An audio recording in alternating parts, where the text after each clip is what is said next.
was going to happen, knew that they'll get away with it because the left always gets away with it. Again, if this was breaking for the right, no way.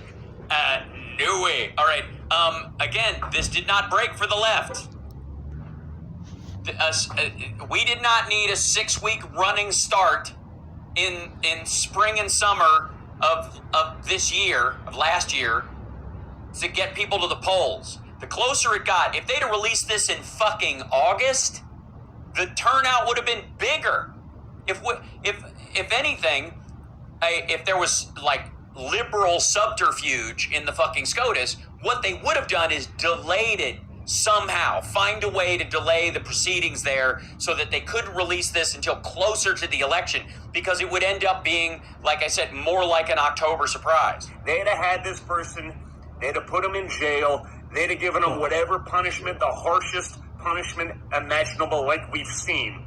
We've not seen the harshest punishment imaginable for any fucking leaker. What is he talking about? The Jan 6 people are released on their own fucking recognizance unless they threaten to murder again immediately. If we think this is he thinks they're being tortured. The idea because they're being forced to eat prison food like the rest of the prisoners. Coincidence, and you pretend that this is real and they're not lying to you, you haven't been watching anything for the last few years.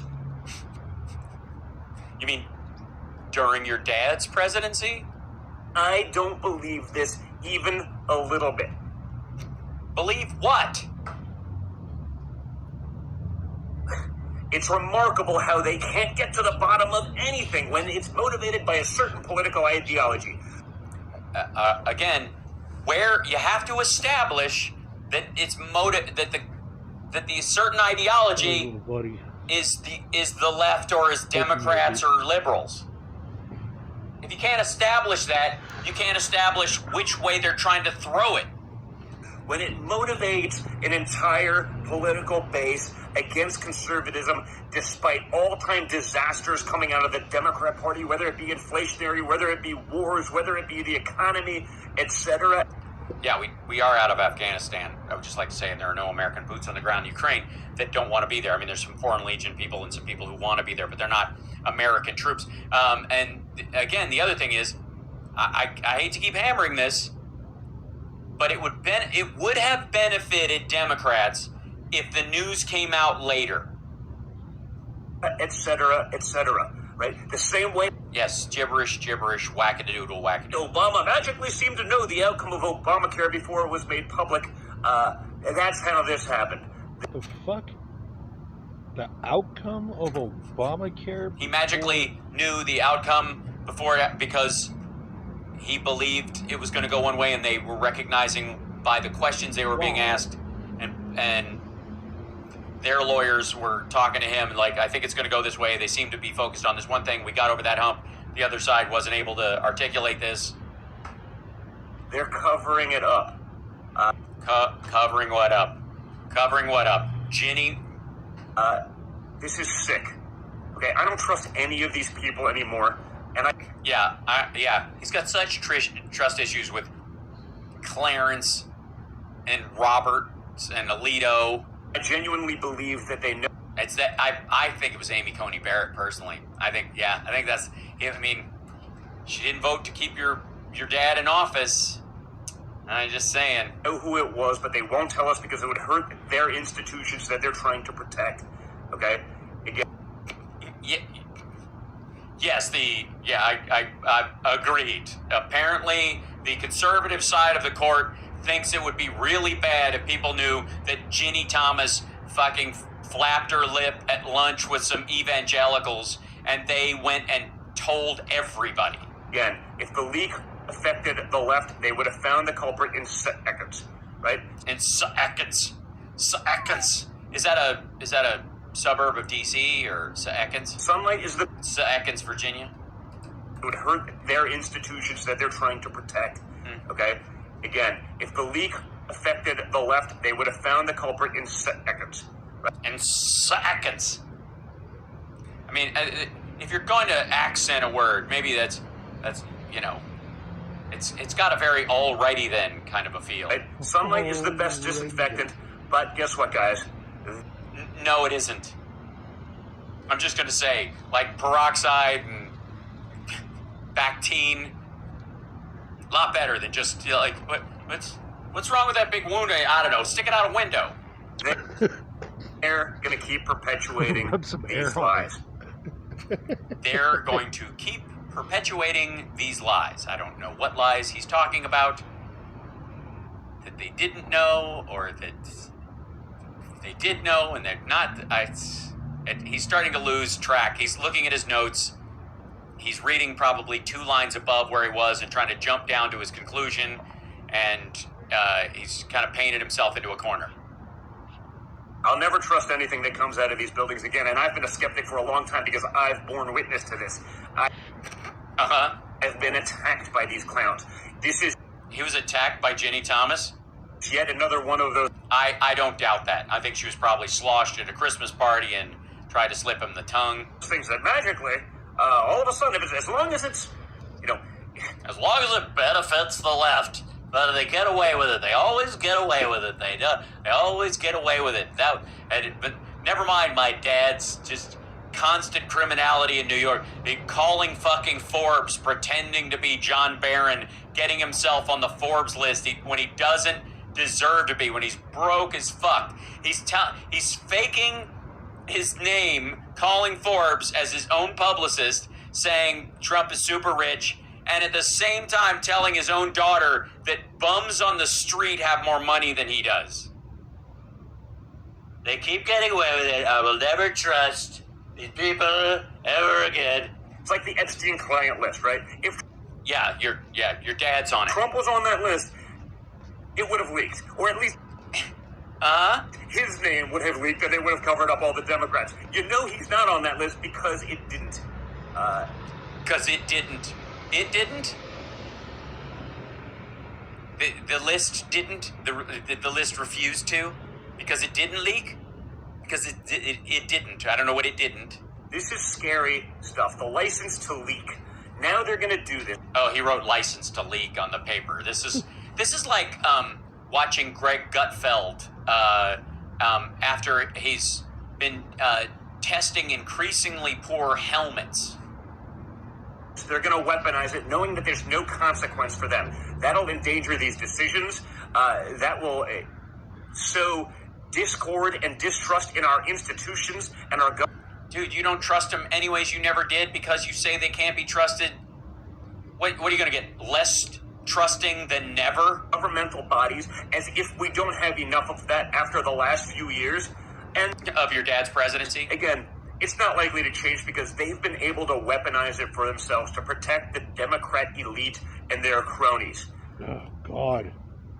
I don't know how. Oh, God. I don't know where. I don't know what. This is... The 2 main ways this got out was Amy Coney Barrett's crowd and Ginny Thomas. These are the 2 windows. Everybody else, loose lips sink ships. And again, Democrats would have benefited if it came out later. What's clear? Any kind of deterrent for this future unethical behavior is now clearly out the window, and they're... Well, yeah, because Ginny Thomas thinks she has a license to blab. Going to keep doing it.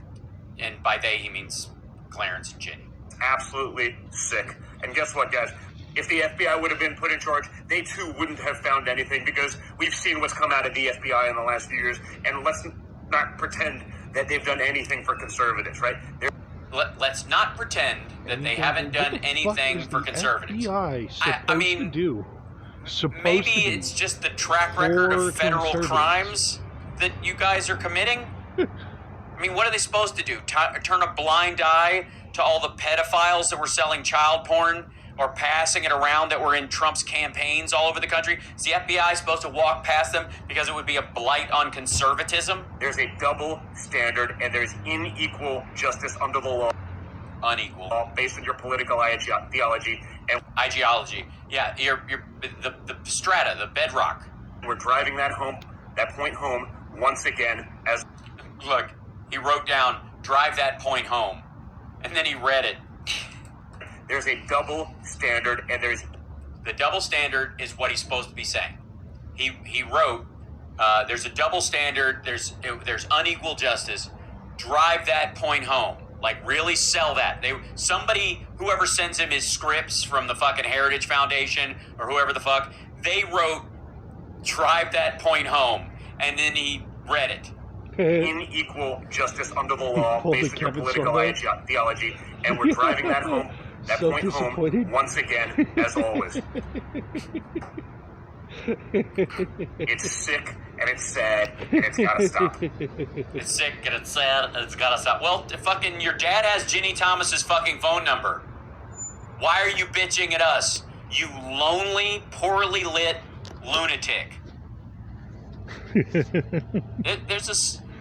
As portraits go, I call this one sadness on wood.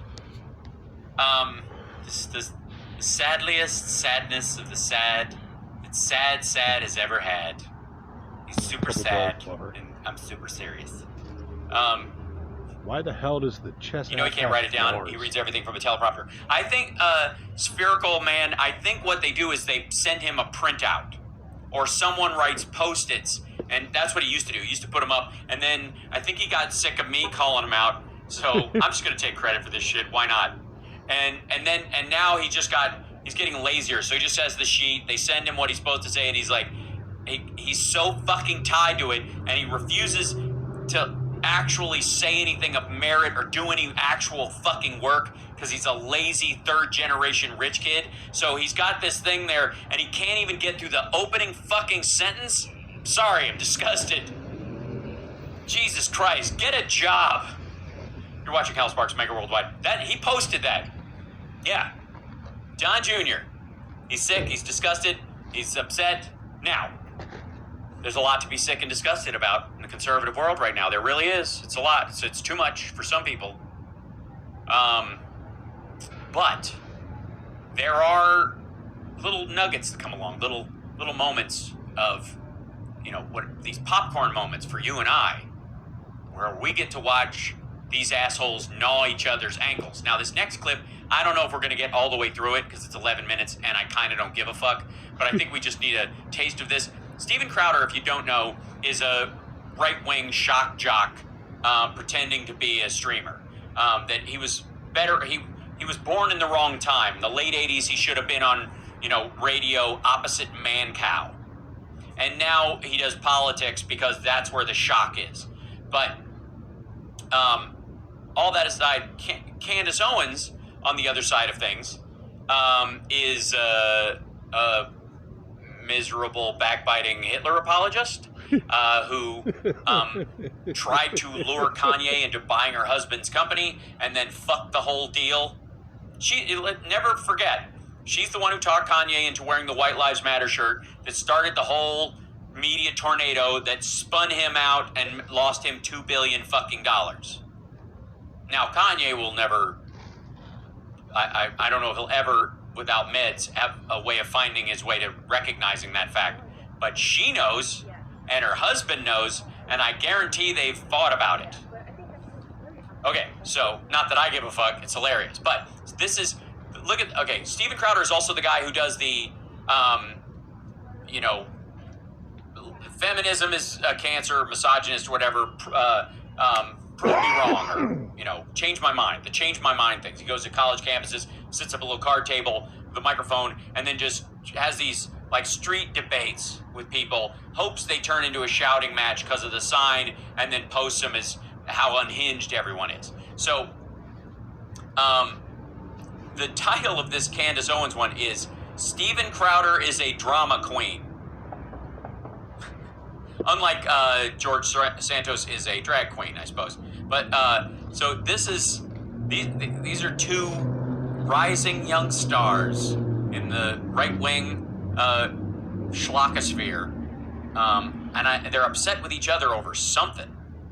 Big story, and I got tons of tweets from people asking me about Steven Crowder. People were saying, you need to speak out for Steven Crowder. Candace, blink twice if you're under duress. All sorts of comments like that, and I had no idea what they were talking about. I just wrote something. I told him to go fuck himself. I didn't know what it was about. I don't really read things through. My job is to be reactionary. So, also, I was on my way to a ball, as you can tell from my outfit. Then went to Steven Crowder's YouTube page, and I saw a video that he had put up, and he was discussing a company who were essentially offering him what he thought amounted to a slave contract. It was very heavily implied throughout that the company was the Daily Wire. He said it wasn't the Blaze. He said that there were ad reads, that the company offered him a lot of money, and that he wouldn't sell out. You know, it was this super, I'm a martyr and I'm not selling out to you. And the comments reflected that, yay, Stephen, you're a hero. Before I even give you my feedback.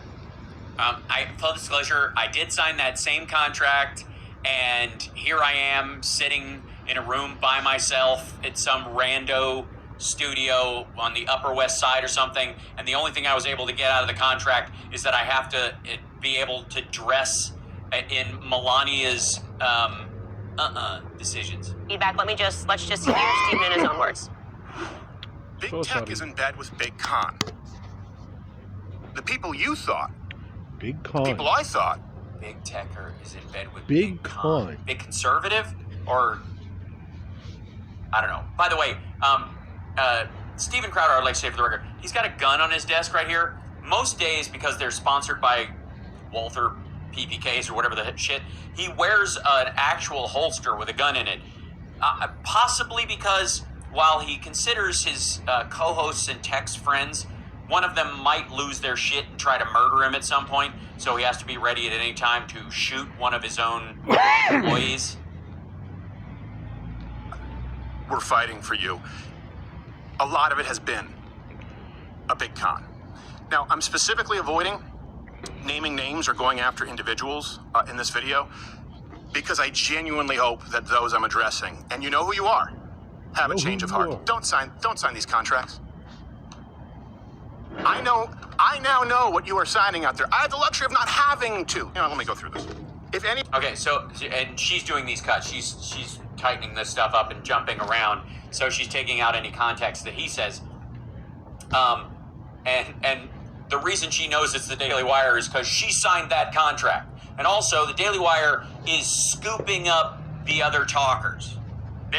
Basically there's the Blaze and the Daily Wire and are trying to snatch up all the online streamer folks with promises of ad money and shit like that. Any of the major platforms issues a content strike such that Crowder cannot be monetized on such platform, the fee will be reduced by 25%. And then another 20% of it happens on Apple. And then another 10% of it happens on Facebook. And then another 10% of it happens on Spotify. And then if you get So basically, his complaint is they're trying to turn him into Ben Shapiro. Ben Shapiro, for the most part, I don't think he's ever been put in Twitter jail or in Facebook jail, and he knows how to keep his bullshit inside the lines. He knows how to color inside the lines, and he's boring and it's dry. It's fucking lubeless nonsense. Crowder's entire mythology is based on being so incendiary he gets cut off. His mud club, his mug club, his club of muddy people or whatever that he does. That's where he makes most of his money. People sign up as members to that. So he built his own Daily Wire like thing for when he gets booted. And they live stream for an hour, I think, on YouTube, and then he bounces over to Rumble. That's when they can kick off and say whatever the fuck they want without getting thrown off the site. This contract says that if you get bumped, they can cut your pay. So it's basically a leash for somebody like him. It's not a leash for Ben Shapiro because Ben Shapiro is a warm cup of piss, effectively just sitting on a table. As long as you don't bump it with your elbow or try to take a drink, it's no harm, no foul. And as long as he can stay, that warm piss can stay inside the glass, he's got nothing to fear. So Crowder's not wrong that his show would be destroyed if he signed this. Then if you get a strike, meaning a suspension, another 20%. Just to drive it home. You get hit by a car, you have a sick day, you can lose $100,000 a day. This is what's sent out to everybody.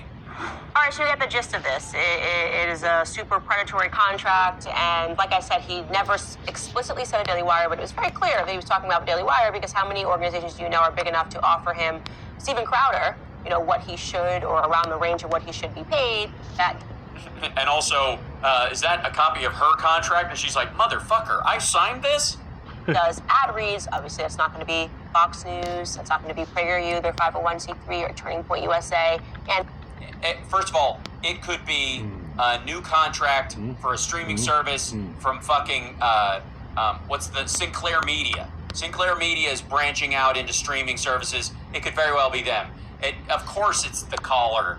And I don't doubt that the Blaze is, after watching the Crowder thing, I guarantee they are changing the nature of their contracts to reflect that for anybody new they bring on. And he mentioned explicitly that it wasn't the Blaze. So to me, it was sort of like he said, the Schmaley Schmeier, but I'm not naming any names. And yeah, the Schmaley Schmeier. That's what we all call him. Is that what we're calling the caller these days? The Daily Wire these days? I'm going to tell you two things that I thought. First and foremost, to give something a name like the Big Con, obviously, it was mudslinging. And if this was the Daily Wire, which I wasn't entirely sure. By the way, he wasn't calling it the Big Con. He was saying Big Con, as in big conservative. Like the larger establishment conservative movement, I would guess. But it's not his fault that conservative starts with con, and people use that in a multitude of ways. Sure that it was, but as I said, it was heavily implied. Then he also threw mud on me. He threw mud on Matt Walsh. He threw mud on Michael Knowles. He threw mud on every single person, Brett Cooper, that works for Daily Wire, by implying that we are signing these contracts, and he is heroic for not signing it, and pulling out excerpts of the contract to say basically we're beholden to big tech, right? So I think the easiest answer here, and I think you guys would agree with me, is if she just say the Hitler thing again. Just go further down that road. See how much of that you can say on YouTube, and if your video gets taken down. And then, by the way, wouldn't it be hilarious? And I'm not trying to help Steven Crowder out here at all. But wouldn't it be hilarious if Crowder hit her with a copyright strike? Because it was specifically dealing with a business he is a competitor with, and that they're using it to demean his show as opposed to add content like I do when I talk over these things. And he hits them with a copyright strike, her video gets taken down, and then she sees that her contract said the same thing. And I don't like that. If you want to rev up your engine and fire up your big truck, don't get mud on my car, right? That's my thing. If you want to go to war, keep me out of it. At least say this was a contract that was offered to me. He kind of makes this plea. And again, people were just on board with it. But I will also be honest that I was a bit disturbed. Like I said, heavy accusations that this is how the contracts are being handled. This would mean and imply that I was working for an organization that... By the way, have we established that he actually named her? Or is the idea that because she understands that it's the Daily Wire, because she works at the Daily Wire, he's shitting on her by proxy, by pissing on the contract, and not what he's doing, but he's telling other people that they seem to be coaxing into this to not do it. Meanwhile, she and Matt Walsh and the other dickheads she mentioned, all those folks have already signed this contract, so now they're getting all fucking nervous. Is not acting in the capacity of how I would like them to act, right? Or acting in good faith toward the talent, and it felt predatory. So the first thing that I did was I reached out to executives here and was like, what is this? Are you guys going to respond to this? I want to know whether or not you're actually treating people poorly behind the scenes, because it matters to me. It's always mattered to me. Okay? Totally matters. You can speak to... So matters. It matters so much. That's why my co-host... Oh, I'm alone. That's why the people, like the audience that I have here, I make sure that... I'm by myself. I worry about the guests that I'm talking to myself. Any organization that's ever worked with me, I have a very good reputation and I maintain friendships with everybody. I do. Unless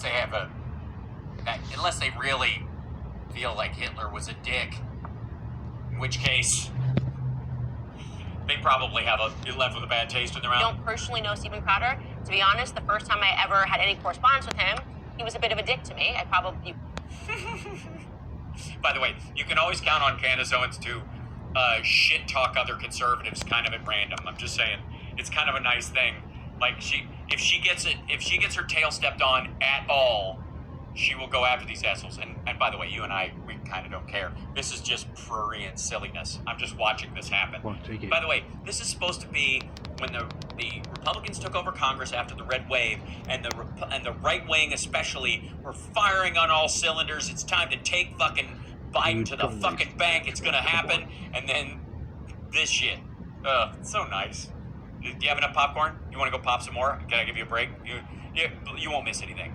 You can bleep that out, whatever. But he offered me online to come on the show. I said yes, and an hour later he lied and said that I canceled, and I never did. And then he corrected it and said, oh, we got confused. And I just thought that's pretty crappy that you publicly tweeted. At the time, I think he had more followers than me, that I canceled on your show. Yeah, he doesn't now, though. Okay. Asshole. He had more followers than me then. He doesn't now. You know why? Because when I joined the Daily Wire, I got an instant boost in followers. Everyone, magically, who follows the Daily Wire account automatically was following mine. And it's not because they're not real, and it's not because they're a watch farm in India. Show, and I never did. But anyways, I never met him in person, and I think he's tremendously talented, and I laughed all the way through his election night coverage. So I didn't really have a horse in this race, and I wanted the Daily Wire to respond to it. I said, you have to respond to this. This makes us all look guilty. People are now thinking... No, it doesn't make you look guilty. No. Shh. It doesn't make you look guilty. It makes you look dumb. Yeah. Or craven. Or craven and dumb. I'm going with craven and dumb. It makes you look craven and dumb. I signed a contract with this. Like, I sold my soul to the devil. This is the implication here. No, no, there was no indication from him that it was the devil. It was simply that you were willing to have the Daily Wire put a leash on you and stay within the yard in doing your show. So Jeremy Boring, the co-CEO of Daily Wire, did in fact... Great name for a show host, The Boring Show. It's good. He digs down deep into the true depths of boredom. Give a response. Actually, a thorough response. A 1-hour response last night, which I watched late, later than my bedtime, I would say. And well, the Daily Wire does have a bedtime in an inner contract, so, you know, she probably should say that on the air. And he went through the contract that they offered Stephen. Oh, it's exciting. This is super exciting. Really? Why don't you just show us the high points of it? Oh, so line by line. Again, it was an hour long, so I absolutely cannot play it right now. It would cover the entire show, but you should take the time and you should watch it because... Yeah, you should, especially if you're going to sign a contract with a Daily Wire. Can you imagine? The living fuck is going on? That's how great things are going in the right-wing media sphere, in the YouTube and vlogosphere world. These motherfuckers are having a naming no names tit for tat that results in somebody, one of the fucking hosts, the main hosts of the Daily Wire, having to go line by line through a fucking contract as an hour-long episode. Jesus Christ. And I thought it was hell going through the fucking Mike Pillow videos. I'm almost done with this. It's twice as long. We're gonna cut out of this because this is fucking stupid. That's how bad it is. I think it's poetic justice that we just decide this is intolerably stupid. As he adds clarity and he expands. He goes through... Thank you for adding that clarity about something none of us give a rat fuck about. The entire contract. There could not have been more transparency. He goes through the entire contract that was offered.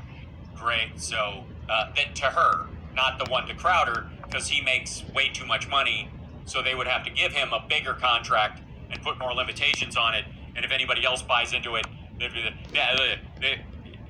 one for one, he might have read her contract, because what choice does she have? And it allows people to actually discern what really went down. And what really went down... What went down? What was the inside scoop? Oh my God, this is so Harry and Meghan. According to Jeremy, and I'm very interested to see what Stephen's response is why would he respond? He didn't even name drop the fucking Wire. That Stephen became a free agent. He left the Blaze. The Daily Wire offered him a contract, a huge contract by the... Okay, so it was them. He didn't want to shit talk them, but they took it personally, and now they have admitted that they were the ones that offered him a giant contract, which at any point, if he says anything that they don't like, they can cut his pay in half. From a number that he already gets. Fuck. What are you talking about? Right? $50 million they offered him. First, Bonnie's they the said, only we won't even play, bro. talk unless you offer a big Done. amount. But Daily Wire came back and offered $50 million. Oh shit! This is the inside scoop. $50 million. That's Hassan Abid money. And then Stephen's agent wrote back that they wanted $120 million. So basically, you... Like a motherfucker. And agents, how dare his agent say how much they want? And by the way, they said 50. His agent called back and said they want 120. And what are we about to find out? That was a number.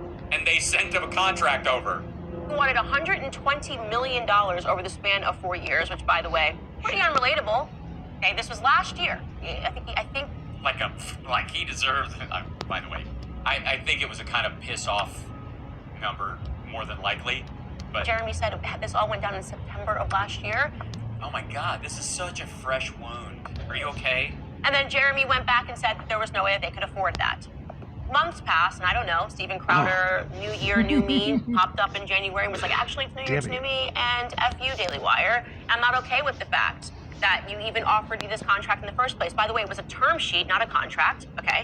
So... Yeah, okay, so it's just broad strokes. Fuck your life. Steven Crowder is relying on the ignorance of people who don't know how business works. Yeah, like his viewers and your viewers, and Daily Wire viewers. That's mean. Okay? You don't understand. No. And that this is how it works. They put an initial offer on the table. Which we all know is bullshit. And then what happens is you go get your lawyers and they go over every single line, okay? So my contract with the Daily Wire took us 5 months to negotiate. Lawyers... Yeah, no one, okay, let's start. It's me, a laptop, no one else is in the room. I don't even want camera techs. You can cut it later. I just want one camera in one place and one over here. And just like Ben has, I want my own caramel version of Ben Shapiro's set.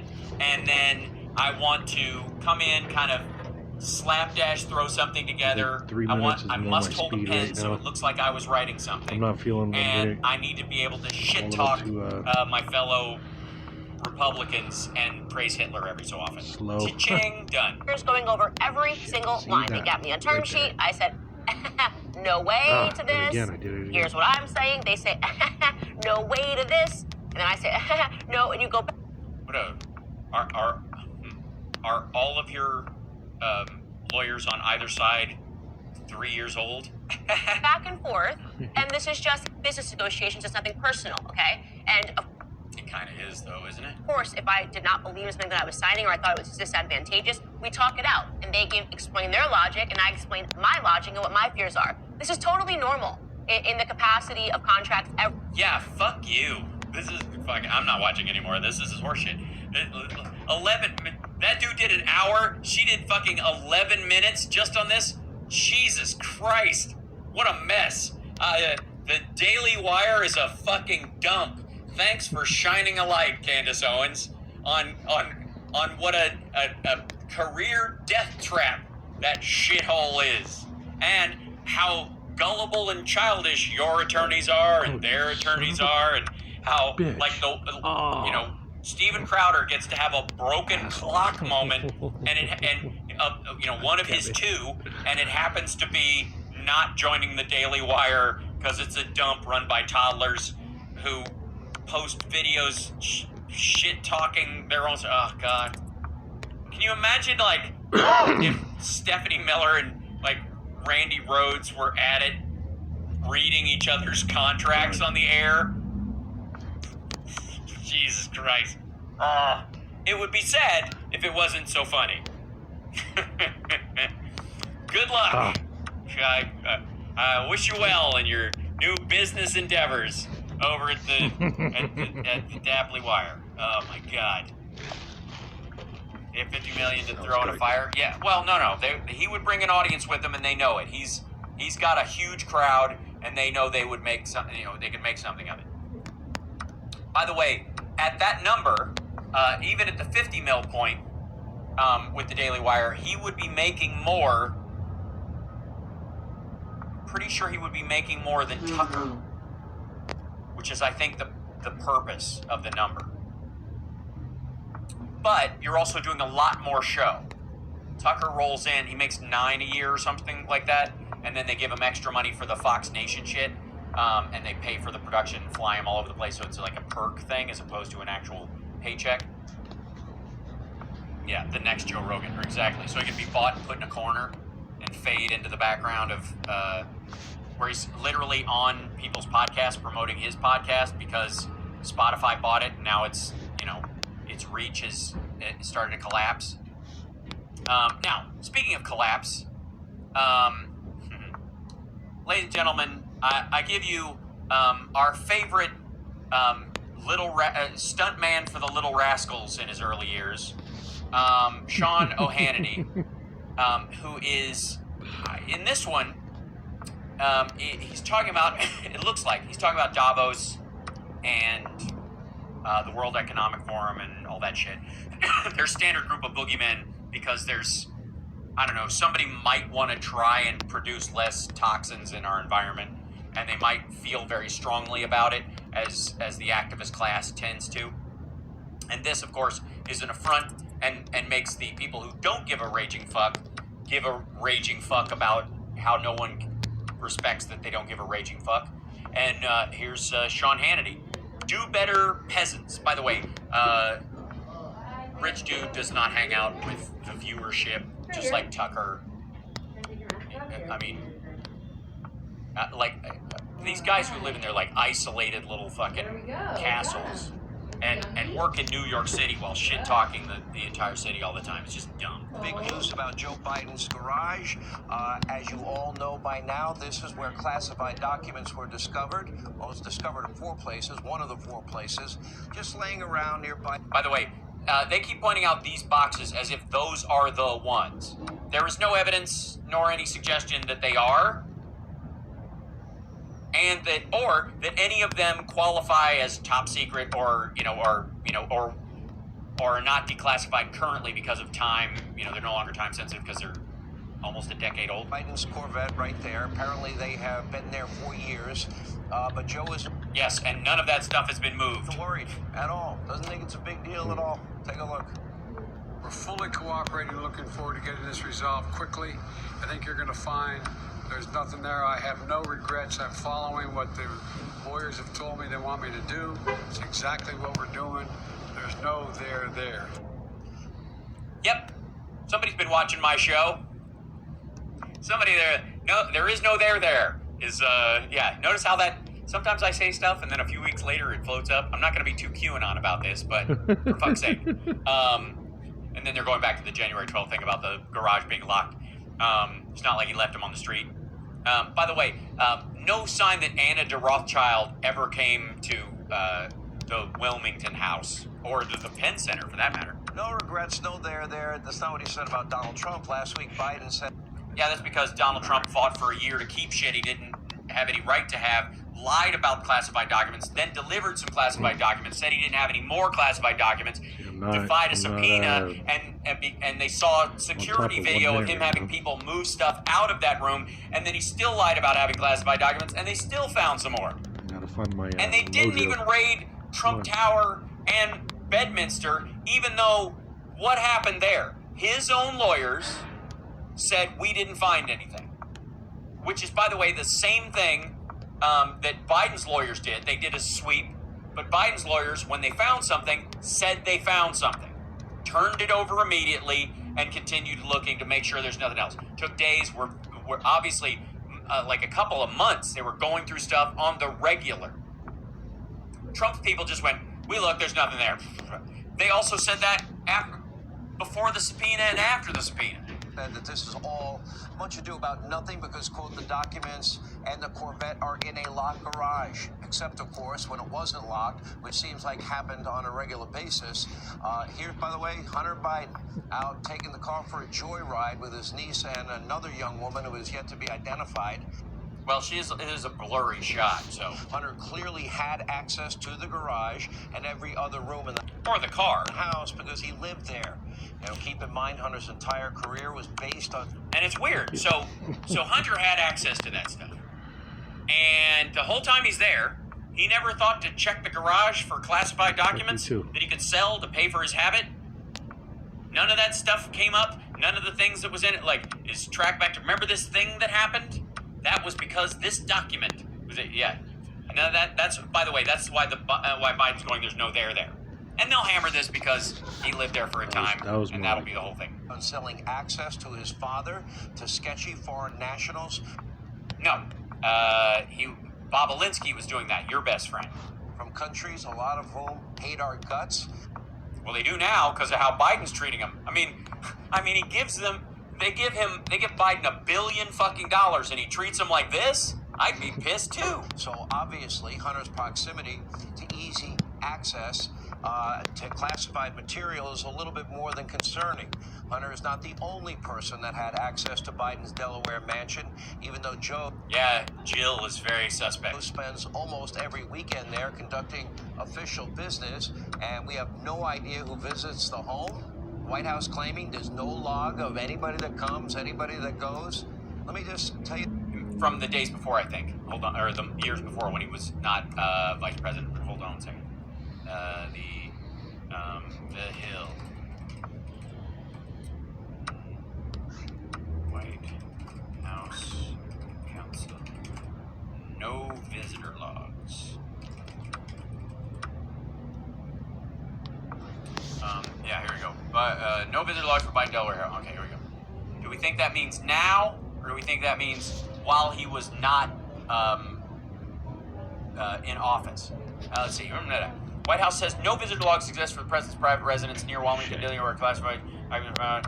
Call for the release of such records. Like every other president across decades of modern history, his personal residence is personal. White House counsel's office said in a statement to numerous news outlets on Monday. But upon taking office, Biden restored the norm and tradition of keeping White House visitor logs, including publishing them regularly after the previous administration ended it. Secret Service spokesman also told CNN that while the agency provides security for Biden's home, it does not independently maintain visitor logs for it. The revelation came after James Comer, chair of the Oversight and Accountability, called on the administration to release the visitor logs from the Delaware home as Republicans heat up their inquiry into handling of the bomb era classified. Given the serious national security, blah, blah, blah, blah. Legal team said it was found classified documents dating back to Biden's time as vice president at the Delaware home, as well as a Washington think tank. Last week, investigators, blah, blah, blah. Comer also requested all documents and communications related to the search of his properties and other locations where classified documents were found, but he also wants the identity of Biden's aides who conducted the searches. Former President Trump, who's under investigation for his handling of classified information, reacted to the latest development, saying a social media post on Monday, maybe they are smarter than we think. The White House just announced there are no logs or information of any kind, and visitors. Yeah, he's pissed that he didn't think of it, I guess, or he hid the ones for the actual White House. No. Go away. You too. Yeah. Oh, asshole. Is this? Hold on, let's see if he says. Yeah, 5 pages. That's the whole thing. That's what I thought. The audio. Where is it? Why can't I turn on the audio? Yeah. Get that guy. All right. Back up. The facts, that is a blatant lie. That's... By the way, are there Mar-a-Lago visitor logs? What about Bedminster? What about Trump Tower? Hold on. Shall we look? Hold on. Let's go to Trump Tower visitor logs. Just for the fucking... Damn it. Should have used the fucking this is, here you go. 2017. Own myself. Secret Service. No visitor logs for Mar-a-Lago. During the presidency. There are no visitor logs or other systems tracking those who visited President Donald Trump at, and by the way, not just people who go there and have events and shit, but those who visited Trump at his winter retreat known as Mar-a-Lago. Secret Service official confirmed Wednesday, responding to a Freedom of Information Act lawsuit. Special Agent Kim Campbell said that her agency had a smattering of records regarding some foreign dignitaries and law enforcement officers who met Trump earlier this year during his stays at the Palm Beach resort he owns. However, Campbell acknowledged the lack of comprehensive or even a routine process for tracking such visitors, such as the one used for the White House. The search and review of records confirmed that there is no system for keeping track of presidential visitors at Mar-a-Lago as there is at the White House complex. I'm sure that considering the hundreds of pages of documents that were top secret, above top secret, human intent, eyes only, all that, human intelligence, eyes only, all that stuff, I'm sure Sean is outraged. It's like I never talked to Hunter or anybody about their foreign business dealings in my family. Now, based on my interviews with multiple presidents over the years, I know for a fact the Secret Service, they track every single person. You too. No, apparently they don't. As a matter of fact, the Secret Service said in this one, oh shit. The Secret Service, no visitor logs at Mar-a-Lago. Date 10/5/2017. Enters a sitting president's home. There's definitely a record of who has been in that house over the last 2 years. They just don't want to release it. Now, the entire Again, why would those old documents from the vice presidency matter during that time? If he's got people visiting and he's got access to classified stuff, if he's sharing stuff, why would he share shit that was in the garage wet on the floor in an old box pertaining to fucking nothing with these visitors? Who the fuck is showing up and trying to get influence? And again, this is another one of those things where, like, how is Biden helping them if he's showing them intel from 2009? Unintentional drug overdoses in Philadelphia? What? Wait, huh? deal reeks of corruption, and for the very first time, Hold up. Back the fuck up. What happened? Did I click on something and we went... of who has been in that house over the last 2 years. They just don't want to release it. Now, the entire ordeal reeks of corruption, and for the very first time, look at this Rasmussen poll now showing a majority of you, the American people, believe that President... The majority of you, the American people in Philadelphia, believe that dying of fentanyl is the hot new thing. This is kind of nice. That's why I was confused. I thought it accidentally clicked on an entirely different video. Some motherfucker in the booth is going to get a screaming at Mr. Producer. Put up a graphic that means fucking nothing. It's the rise in fentanyl overdoses. By the way, there's 2017. That's Trump's first year. Basically equal to where we are now. Drops down a little bit and then starts to climb. President Biden committed an impeachable offense. Nope. Yes, I can see that. If you look right here in this chart, where if you look at the number of days, people's response, these are registered voters who've died of fentanyl, who do not approve. And yet this country is facing much bigger problems. Take a look at your screen. Look at Philadelphia, Pennsylvania, the birthplace of our great American republic. File footage from Philadelphia. From fucking ever. This is where the Declaration of Independence was signed. This is where our Constitution was written. But now Philadelphia is hell on earth. Violent crime, street gangs, lethal drugs have turned vast areas of the city into a living nightmare. Yeah, I don't even think it exists anymore. I think it joined Portland. I think all the cities in America that started with the letter P were destroyed. It was during the Great Nuke. And it's only getting worse. A dangerous new drug is now flooding the market. Its nickname is Trank, and it is a... Oh, okay.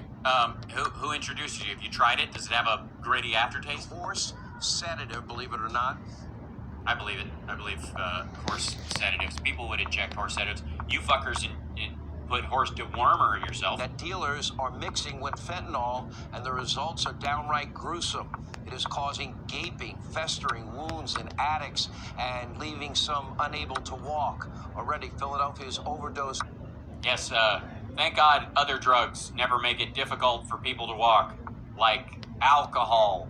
Also, there's that crackum stuff that was big in Florida for a while. Yeah, like ketamine, exactly. Crackum, hold on. Drug, I don't know. Kratom, that's what it is. I don't know, fucking, how do I find it? Kratom is a drug that showed up, by the way, largely in Florida. Yeah, it's this shit right here. Leaves from the tropical tree kratom in Southeast Asia, which causes stimulant sedative effects in different doses. commonly used in Asia, in the United States. How's it used? How does it affect the body? It's like the crocodile drug. Fucks with your where's the U.S. side effects and more? Let's see. Shit. Let's see, overview. It's like a chemical, mitragynine, which works like opioids such as morphine. Pain relieving effects like opioid. People commonly use withdrawal from heroin, morphine, other opioid drugs, as well as cough, depression, anxiety, other conditions. There's no scientific evidence to support these uses. The kratom can also be unsafe. It's banned from some states and countries due to serious safety concerns. U.S. FDA warned consumers to avoid using products containing kratom. It's basically the same shit. It's just another mix for whatever. Deaths are nearly triple where they were just a decade ago, and that number will almost certainly continue to climb. Huh. So you're saying that during the Obama administration, they were relatively low, and then Trump took over, and all of a sudden... And sadly, it's not just Philadelphia. Look at your screen. Overdose deaths nationwide are skyrocketing, now at an all-time high. Anybody in the Democratic Party equate this to the chaos at the border? No. Most of the people who bring fentanyl across the border are Americans. Thanks to the mass quantities of cheap, lethal drugs pouring in. People are barfing over fences. Across that southern border, and a culture of lawlessness and no bail laws and defunding and dismantling police departments and almost... Yeah, that doesn't affect addicts and users. Every major city in this country, they're now facing a crisis what is of epic proportions. What is it? It's epic. It's epic. Hey, I don't know. Has there ever been a time where there was a story in the news about basically the end of the world because one particular drug was spreading across the entire country and was going to give birth to like crack babies or things like that? Anybody remember a time when reefer madness, when it was that drugs, like pictures of addicts, which are grotesque and scary and sad, weren't used to manipulate people to think that either they were voting the wrong way or that they were putting their money in the wrong place, or to make them either feel hyper-sympathetic or unsympathetic to addicts or people like that. Anybody remember a time like that? Not just in America, but anywhere, in any country. I'm racking my brain.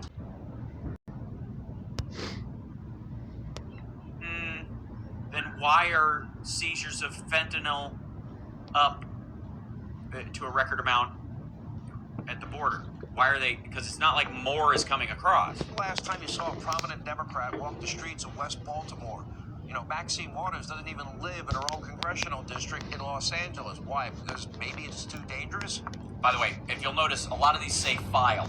So what they'll do is anything that, because I was just in LA. Now the rains definitely had an impact, and the city has done a lot of different stuff about moving camps and that kind of stuff because it's unsafe, and it means that people in wheelchairs don't have a sidewalk to be on. And they offer people shelter, and they have to go there. Otherwise, they gotta keep moving, because you can't just seize property from the city. Because once you allow somebody to do that, what's the strata for somebody just going, I'm seizing this building, right? So that's never gonna happen. So what they'll do is they'll find spikes in it. Fucking, as far as Hannity's concerned, they can go all the way back to the 90s if they want to, and just use file footage. They just find some shitty looking footage that doesn't match life in general. Don't show the rest of the city, and run the file footage in a fucking loop so that you think one addict is 10. And Joe Biden, would he ever dare step foot in some neighborhoods in Detroit, Philly, Chicago, America's cities? They are rotting right in front of our eyes. And Democrats, they have their heads in the sand. And in most cases, these cities have been... Sean Hannity wouldn't eat at a restaurant with paper fucking napkins. Driven into the ground by Democrats that have been running these cities for a decade. By the way, this is supposed to be a story about the documents in the garage. Can we recognize that? This is, I don't know what the fuck this blather is, but do you see a through line of logic, or is it just like all we do is list these kind of talking points about stuff Anything that's going wrong, lay it at the president's feet or lay it at the feet of Democrats, even though Republicans have no solutions. As a matter of fact, every solution they put forward would make it worse, and they know it, including, like, just quick trials, just instant murder, right? Decade after decade. You have thousands now dying nationally, millions hopelessly addicted to these drugs. The homeless population is now at record highs. There's no end.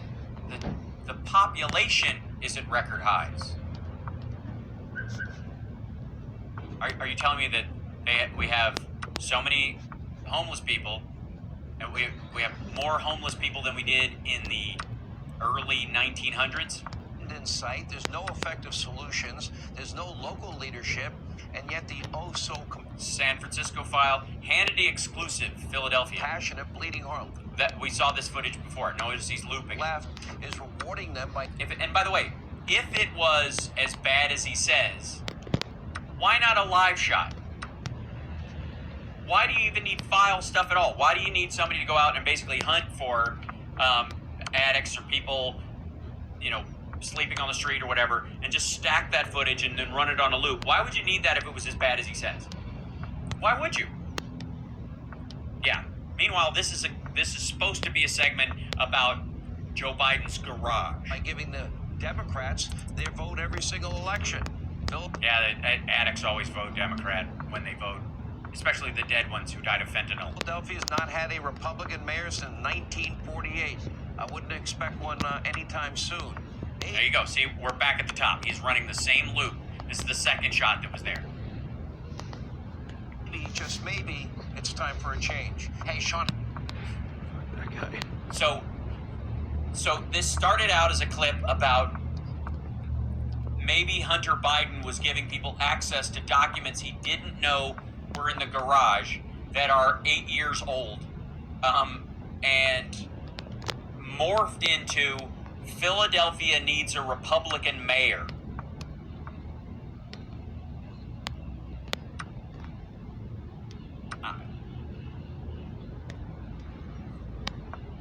I'm beginning to think like the whole Crowder, Candace Owens thing was more coherent. And can I interject a little bit of humor and joy in this moment? Yes, that, please. Again, the Republicans seized the House, and this was going to be a turning point. They're going to make these committees, and they're going to really hold the administration's feet to accountability and all this kind of stuff. And everything is going to be smooth sailing now. We're going to give them what for? We'll show them MTGs on the oversight committee. Smooth sailing from this point on. And what's the state of right-wing news? Even as high up as Fox, they've got producers. The Hannity show has enough money to send a fucking live shot crew anywhere. They can call a Fox affiliate and go, hey man, do me a favor, run down to the dirtiest, scariest fucking place and just point your camera out the window and we'll take it live. Well, we can't. Why? Well, because they've been doing this thing where they help the addicts out and they give them shelter, and so they're not always in the same place, and sometimes they move around, and you can't forcibly institutionalize them, so some of them walk around the city and say, they're not all in one place, and so it's hard to get them on film. Can you film some of them when you see them and then just send me a hard drive? Oh yeah, that I can do. Can you cut it tightly together so it looks like every street is that way? Oh fuck yeah, totally. We can absolutely do that. That's the quality of programming at Fox. Imagine, like, Newsmax doesn't have fucking person on the street. RSBN has more people on the street because all of their hosts go to rallies and all these bullshit things, so they show up at this shit because they don't actually have a studio worth a damn. They've got a fucking closet. So, anyways, I find that hilarious and aggravating. Okay, now, but what do I know? I don't know how I even think I deserve. By the way, you're watching Hal Sparks Mega Worldwide. Hi, welcome. Like, subscribe, give a thumbs up, support the show, super chats, Venmo. There's a Venmo thing here. I haven't mentioned that in ages, but it's there. It's always there. You can help the show. You can subscribe. That helps. Our numbers are going up. It's fun.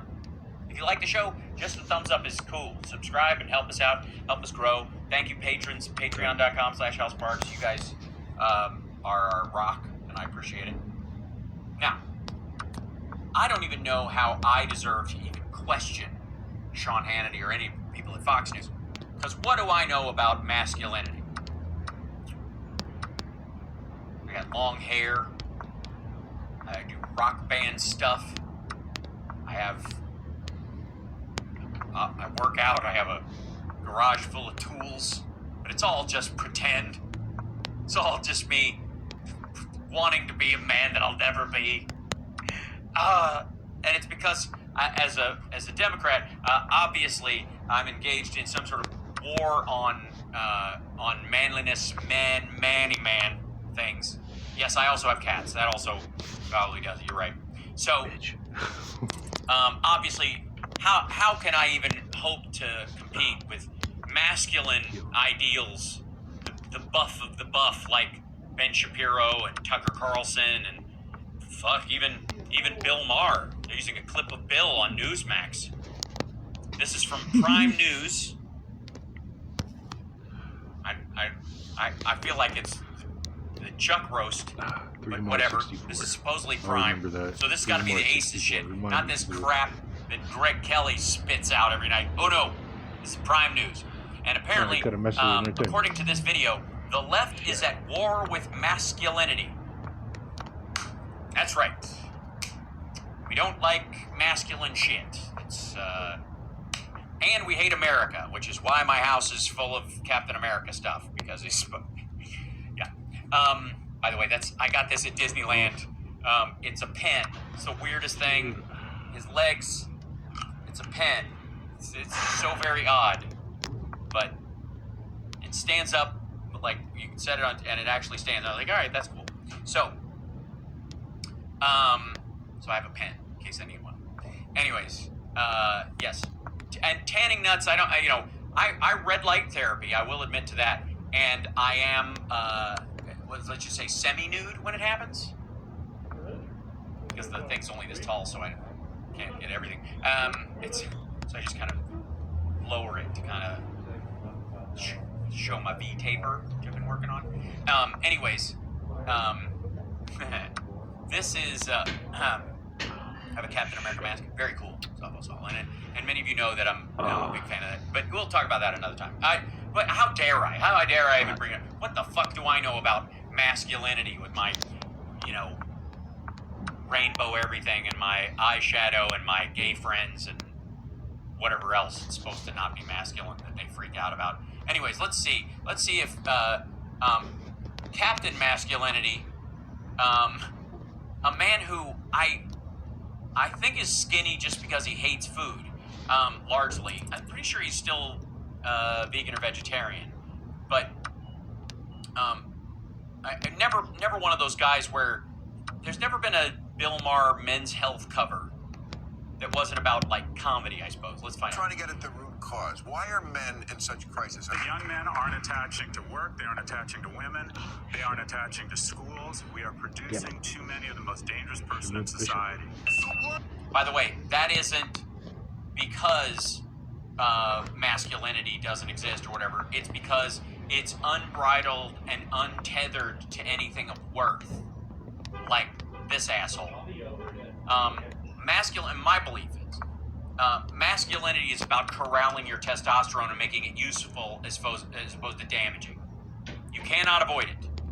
Men aren't attaching to women. Yeah, they apparently right now some statistic that just came out that like 50% of men under the age of 30 haven't dated or had sex in a year, which is an incredible number in historic numbers. Now, there have been other times around the Industrial Revolution and other times like that where nobody'd even ask you that fucking question, but certainly a percentage of the populace never got married, never had kids, died early, got tuberculosis and fucking keeled over on a train, and nobody cared that they were lonely or whatever. There are definitely, like, kind of in the TikTok, progressive, slacktivist area, there's a lot of shitting on men that goes there. But in the general world, honest to God, in your regular interactions, unless you spend, all your time online, you're not experiencing that shit. So, but let's see what this douchebag has. The world we live in today tries very, very hard To not respect the fact that I look like a classic douchebag from a Miami Vice episode where I auditioned but didn't get the job. to refuse a man his natural instincts as a man. Women, No. You can have your natural instincts as a man. You just can't piggishly take them out on women without their permission. And if you, quite frankly, if you have real skill, and I've said this before, Trump was bragging about grabbing women by the pussy. If you have any real game, any real worth, if you have any true masculinity, or you have any allure as a man, you don't have to grab it. They'll walk right up and put it in your hand because they want to. But these guys, you have to understand, people like that can never get to a point where they can count on a woman wanting them. And maybe I'm partial because I grew up during the hair metal age, and that music is all based on, I'll be your backdoor man, I'll sneak around, I'm the guy you really want. That kind of conversation, which is not the sort of aggressive douchebag shit that you heard late 90s. Or the sad sort of nihilistic nu metal shit that drove a lot of conversations around, or even rap for that matter, for the last decade and a half about, female-male interactions. So I come from more, rock music, especially like classic rock and the hair era, was largely, if you listen to it, largely Casanova based. The idea is that I'm the guy you want. And there was a certain like femininity to the men because of that, because it was alluring. You weren't afraid to look a little girlish and yet still maintain that masculinity. That was never a problem. And then all of a sudden there was this like outbreak of like, you gotta trick girls into liking you. Well, yeah, if you look like shit, you sound like shit, you smell like shit, you're a jerk, and nobody wants to be around you. get more scholarships than men. They win more awards academically than men. They get better grades than men do.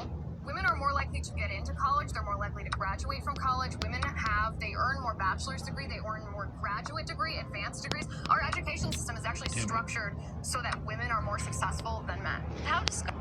Well, no, because they played a lot of catch up, quite frankly.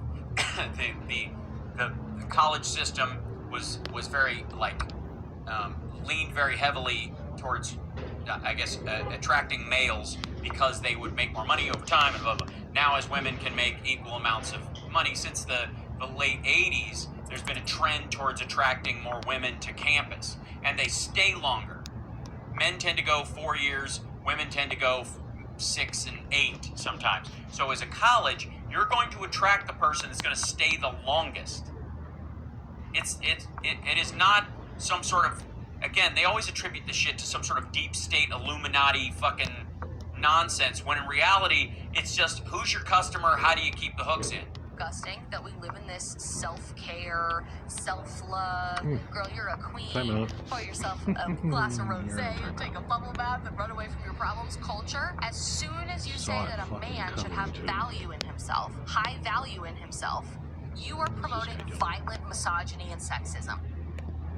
Well, it's because of who you choose. I believe that men should be affordable. of high value. I think they should work to be that way. I think every human being should, but because I'm a man, I think I have more to say on that subject than a woman would, because she doesn't experience testosterone and all the other elements of being a male any more than I would tell a woman how to be the right kind of woman. That'd be stupid. So, as a man, though, being of high value, like working hard, respectfully, being smart, contributing to the world, being a decent human being, trying to, whatever you do, dive into it passionately and make the most of it. And if you decide, because you want to bury yourself in work, that some other elements of your life have to suffer, you take that on the nose and recognize it, that for that period of time, that's part of your life. That's what I think would be a high-value man. What she considers a high-value man is douchebags like Andrew Tate, who's a scam artist with a fucking shaved head, who's running a kidnapping and brothel industry in Romania. Fuck him. He's a low-value pimp.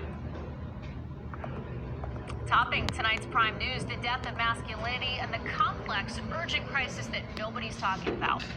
Nobody except every fucking body. Like, literally, again, we talked about Jordan Peterson and basically how he's like the old Canadian uncle who gives you a couple of tips, kid, because your dad's kind of a drunk. Right now, radical progressive extremists are producing a society that no longer values men. If you don't... Can I, if I may? No longer values men. Hold on.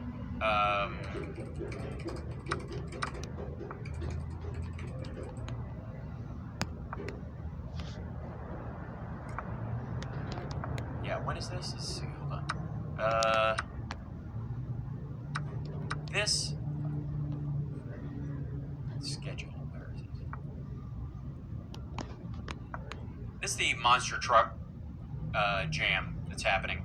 It's coming to Reno and Sparks. Hey, April 21st, 23rd, January 23rd, Virginia, San Antonio, St. Louis, Missouri, Milwaukee, New Jersey, Sacramento, blah, blah. Do you think anybody in the... Where's it? Like, give me some pictures or some of this shit. Yeah, here you go. You think the crowds at these places are largely made up of like short-haired feminists who are...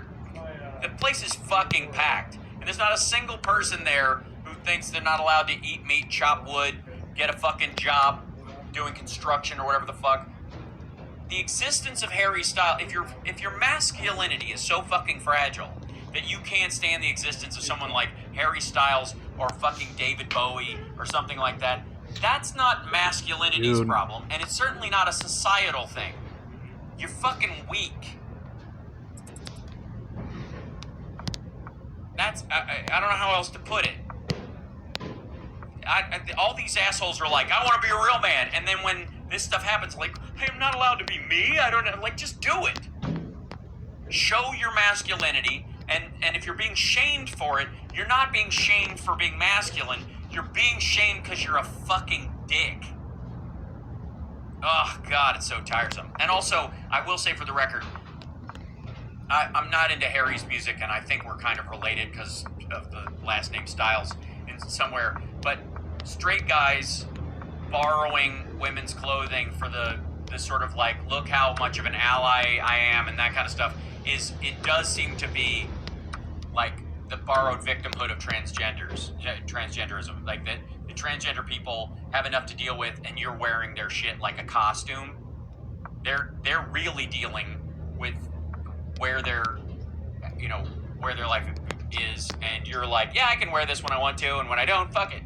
Don't believe me? Listen to the facts. Today, men make up less than 40% of new college graduates, but 70%.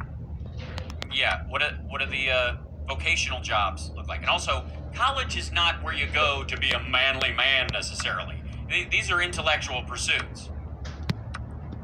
Notice how when they bring this up, they don't talk about the vocational numbers, which are either just fine or growing.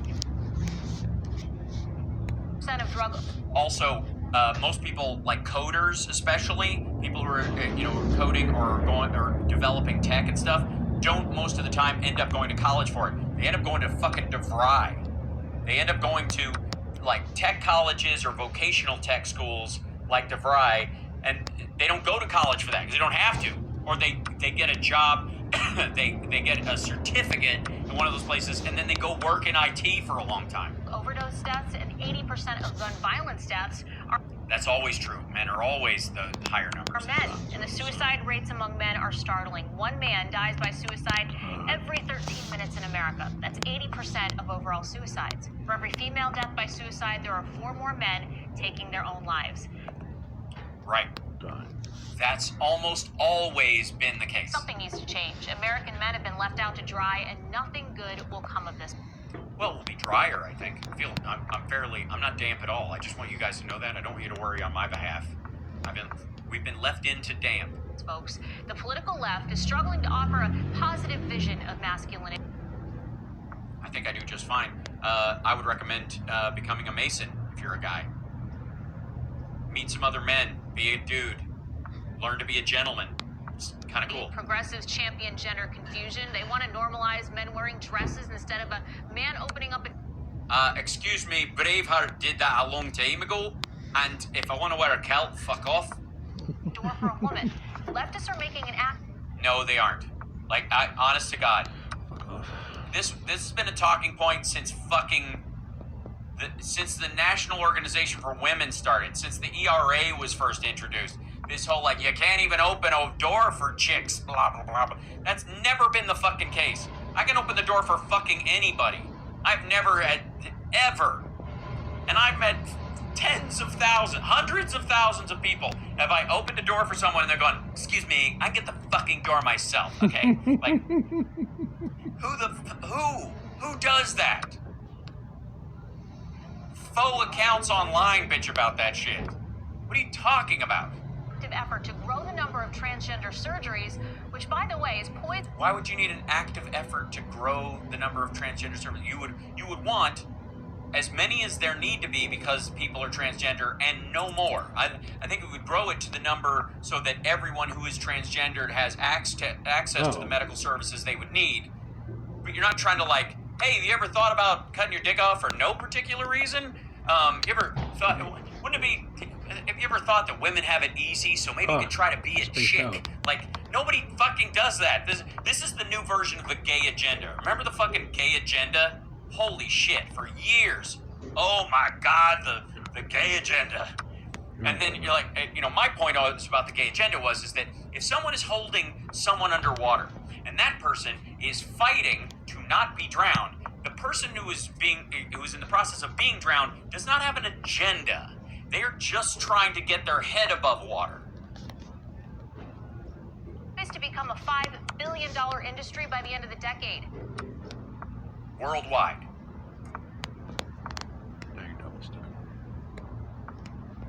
Also, medication, therapy, surgery, hormones, I mean, a myriad of things.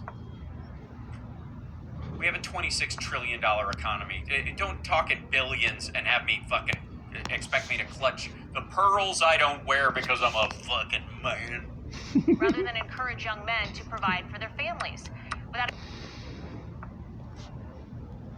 Hey, Gary, I know you're a little worried about provider anxiety, and if you have a kid and you lose your job and you're nervous about it. You ever thought about just being a chick?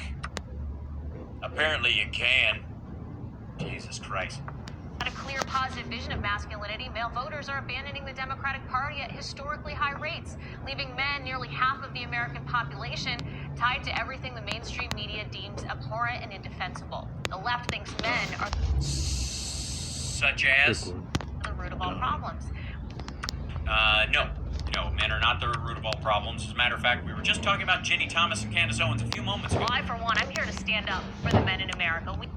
Well, while you're standing there, make me a sandwich. I don't even know why you think you have the right to. I mean, go mop something. Don't stand up for me. Sit down here on this level, little lady. Hey, like that's fucking. This is who she's defending. We need strong, functioning men in society. Here I am. We need to embrace their masculinity and what. Oh, it's real.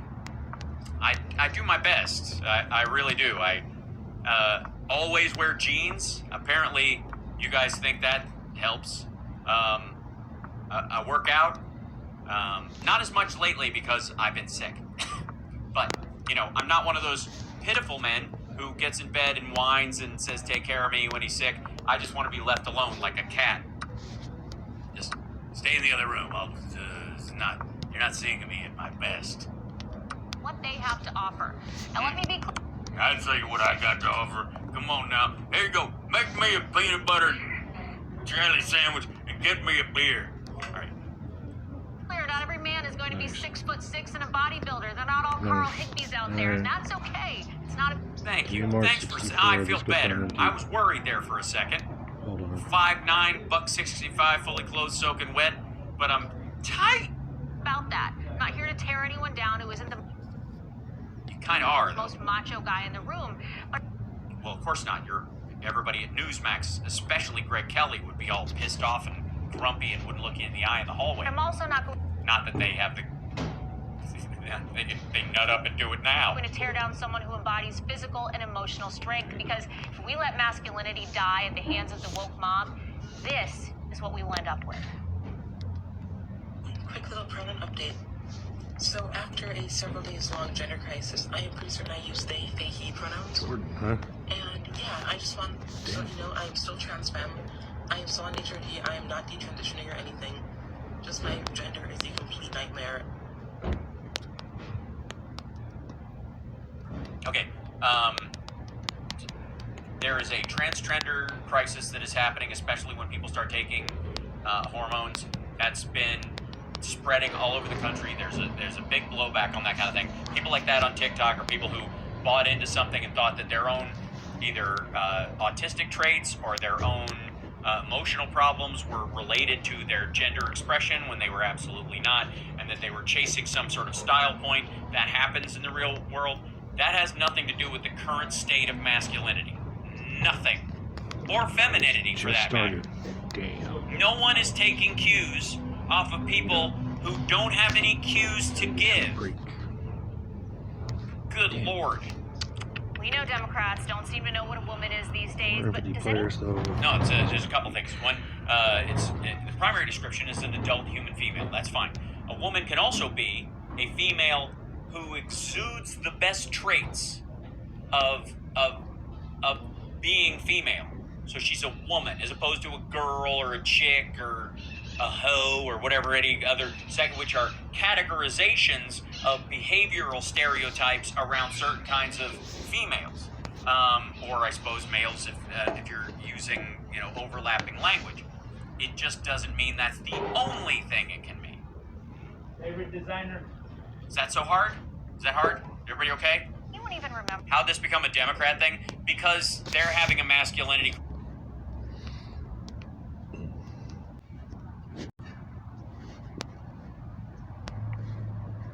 crisis, because the right is being led around by Glenn Beck, Ben Shapiro, Tucker Carlson.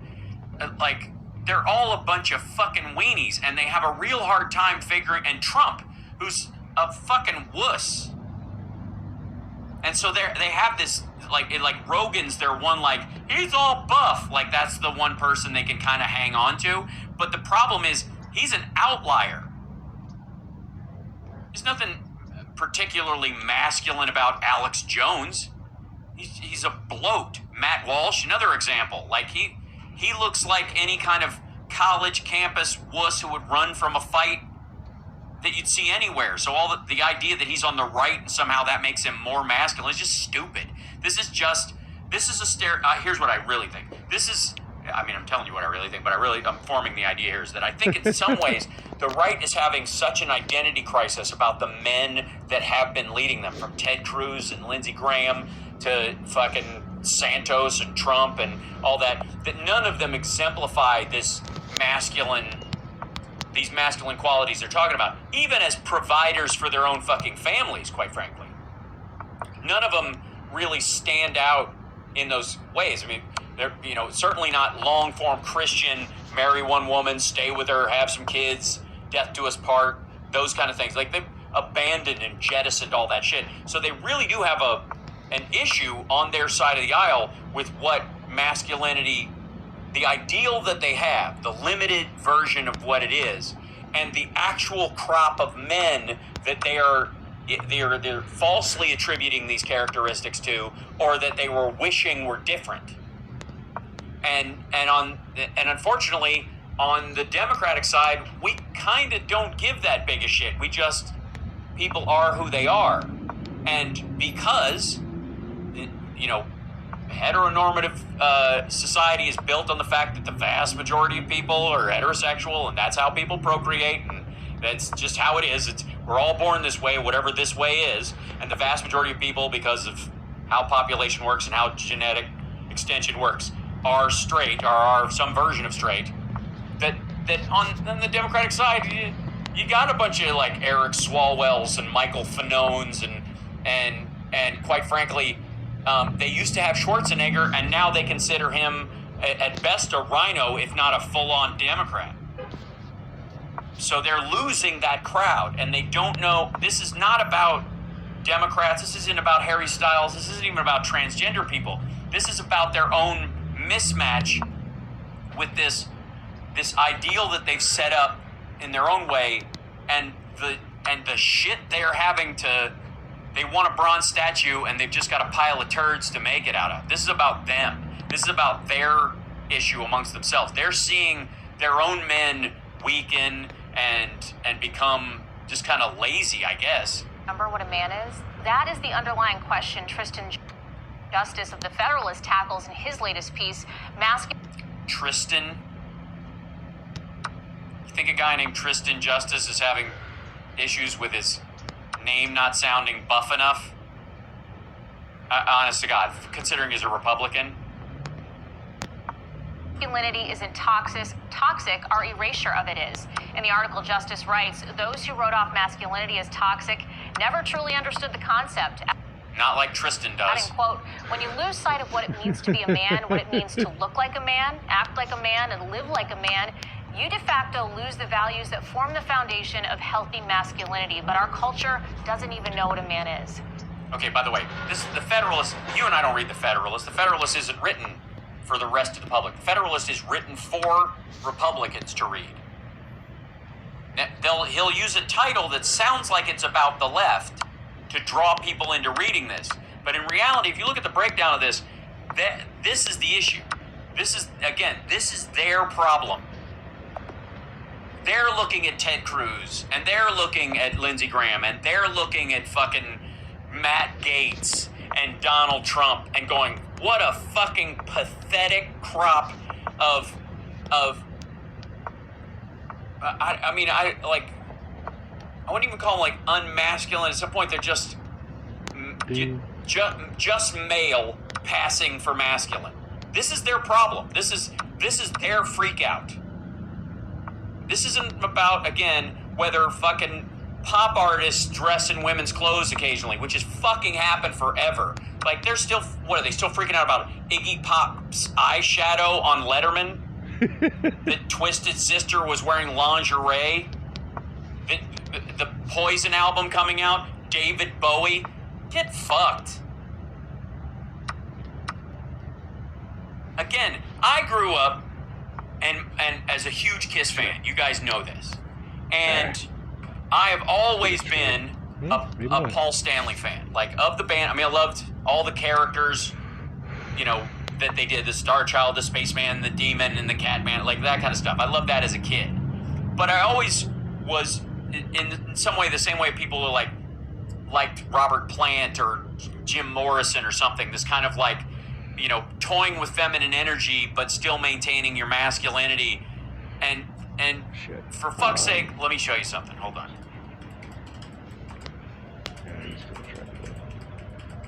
See if I can. Let me. There's a.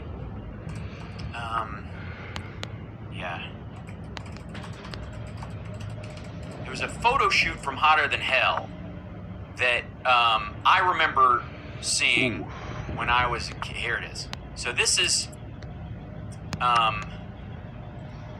This is going to be under pictures. Here you go. I remember seeing this when I was. Dog sign. Blow this up so I can see it.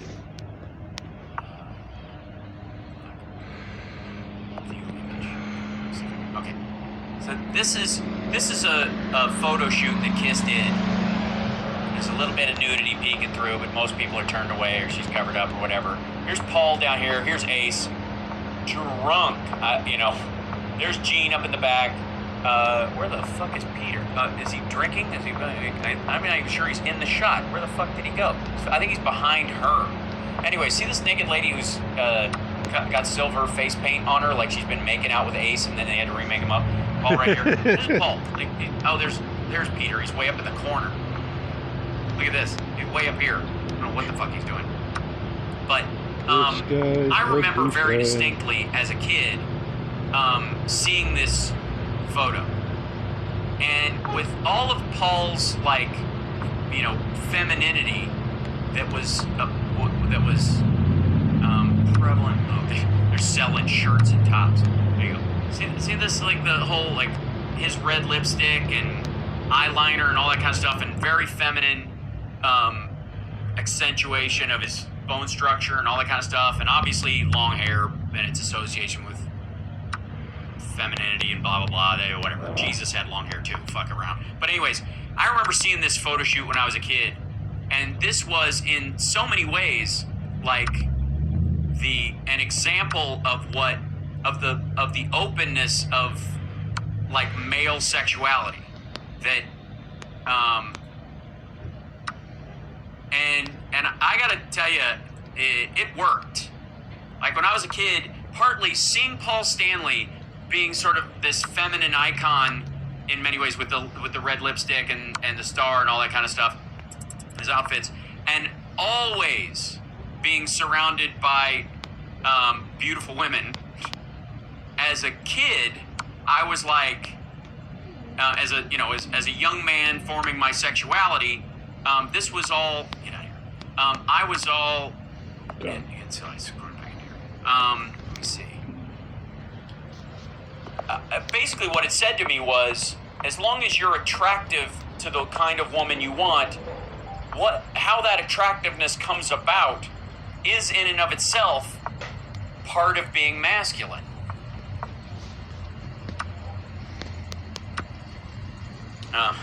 That photo was taken by Hillary Clinton to force Clinton to get blowjobs in return for an open border. Yeah, right.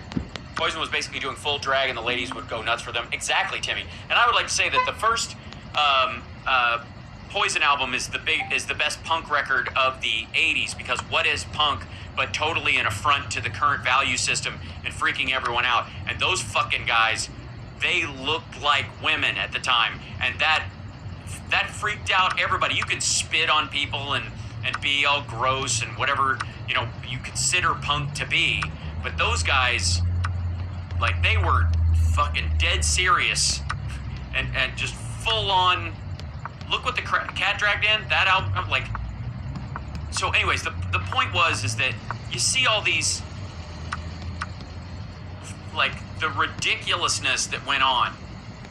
It was, these guys got laid, and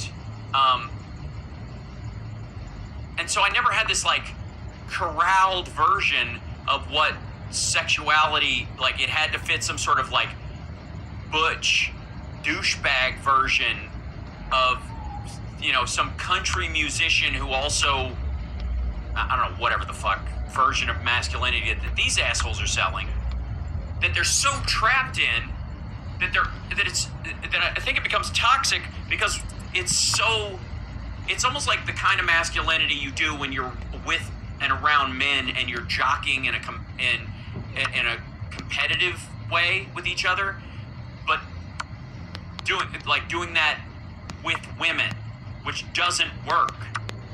It might work with some, and everybody's their own, but I'm saying in general, it's terrible. You just come across as a brash Andrew Tate-like douchebag. It's fucking stupid. But that's what they're trapped in, and then they're like, I don't understand why chicks don't dig me. You're like, because even this, we lose sight of what it means to be a man, what it means to look like a man, act like a man, and live like a man. There's different definitions of that, of course, and she even copped out of it before this. This is an ongoing thing, so if I'm hammering on this, I apologize, but this has been a long time coming. That their version of that is their problem. Because it has some reason. It has to involve being a jerk. And there's one thing being a sharp, funny guy, like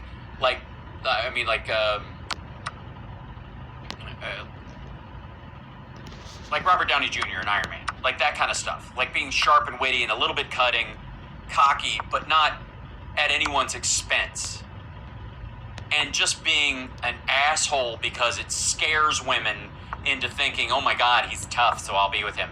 Maybe I'll You know, like, that never made sense to me, and it never will. It just seems weak. It seems more fearful. I'm joined now by the Federalist writer who wrote that piece, Tristan Justice. Who, calm down, ladies. I don't think he's available.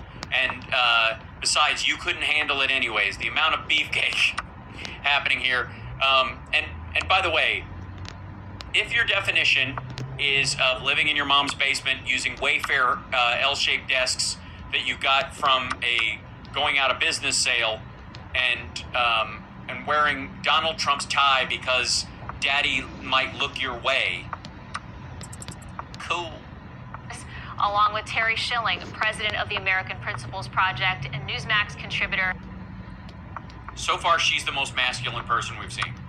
Caroline Levitt. Welcome to you all. What a great panel tonight. So great, so great. Finally, people who define a guy wearing too much rouge, a guy sitting in front of, like, an American flag hanging stripes down because apparently we're in trouble. Glad to have you here.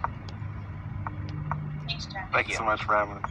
No, hey. A real man does not say thanks for having me. What the fuck is the matter with you? She goes, thanks for being here, and you go, you're welcome. Get me a sandwich. What? So fucking non-man. Tristan, let me start with you. By the way, I happen to take human interaction and masculinity and femininity as actual concepts very seriously, because if trans people are going to transition, they transition to something, and it's meaningful for them to have a target for themselves that makes them feel comfortable in that sense. So if we eliminate true femininity at the far end, or true masculinity at the other far end, then it leaves them kind of without a life preserver and a notion of gender confusion, and that would be wrong. And so I take all these things very seriously. So there's a depth of conversation around those things, and a long form conversation that needs to be had about those things that this has nothing to do with. This is not about a serious conversation about gender or even masculinity. These are four clowns fucking around trying to save Republicans from themselves. You wrote this piece, and I'm sure there are a lot of people confused, a lot of people on the left. About you. Like, they see this about masculinity, real man, and then they see you, and they're like, I don't know. I Pencil Dick comes to mind, and you look like a stalker, sort of serial killer, skeevy kind of guy. You look like a red herring on a Mindhunter episode. Left rather confused right now that a gay man wrote an article about losing sight. I didn't realize Tristan was gay. There you go. Of what it means to be a man, and how And she had to bring it up, didn't she? The left has lost their minds by deconstructing the foundation of healthy masculinity. Why was it important to you to write this article, and what do you hope people will take away from this message? By the way, heterosexuality and homosexuality, or even bisexuality, have absolutely nothing to do with the standards in general of masculinity or femininity. Because everybody likes the degree that they like. So the fact that he's gay and wrote an article about masculinity or the failing of masculinity, there are a myriad of reasons why I could have written it. One of them could just be that he likes a certain kind of buff dude, and they don't have those anymore, in the same way that some guys could decry the lack of playmates in their circle of possible lays. Well, I wrote the article, the idea came last week when I was just thinking through these issues of, wow, I can't even remember the last time that I've even talked about what it means to be a man, and how masculinity drives that forward. When I saw images of Sam Smith transitioning, I just realized, how unhealthy our entire culture is. Why? It's fucking Sam Smith. You know what's unhealthy? That you can't be you or believe in a standard if anybody else changes their standard. How the fuck? Well, I mean, so masculinity world over in all of Europe died because the French aristocracy used to put on fucking pancake white and put birthmarks on their cheek and outline their lips with red and wear long feminine wigs. And so, because the French aristocracy did that, masculinity in Europe in the fucking Dark Ages ceased to exist. Meanwhile, Vikings, whatever. I think it's really linked to the erasure of the differences between men and women, and we're not we've kind of lost sight of what it means to be a man in our culture today. Those images of Sam Smith becoming someone who's non-binary, who doesn't identify with one sex or another. Here's one of the things. There's a trait that I think might fall into the masculine category that you guys believe in, and I certainly think they're the power of not giving a fuck. That there's a tremendous strength, and I don't attribute this just to masculinity or males, but in my case, it's one of the traits that I think is valuable, which is that caring enough not to give a fuck. That I care so much about myself and my being in the world that if somebody else changes who they are, that's their fucking business. I don't care. I think Sam Smith broke Tristan's heart. Yes, because he liked him when he was gay, but now if he transitions, he's got to hate him for political reasons. You might be right. I think we're just breeding an entire generation of confused people who don't even know what a man is, and I think that spells some pretty major complicated. Yeah, it's terrible. Like, you can't even. Top Gun did terribly because people don't want to see any men doing man things. The Rambo movies did terrible. God damn it. Reacher was the biggest streaming show on Amazon Prime. Yeah, it's terrible. I don't know how. I don't think we'll recover. I mean, I don't know how I recovered from fucking.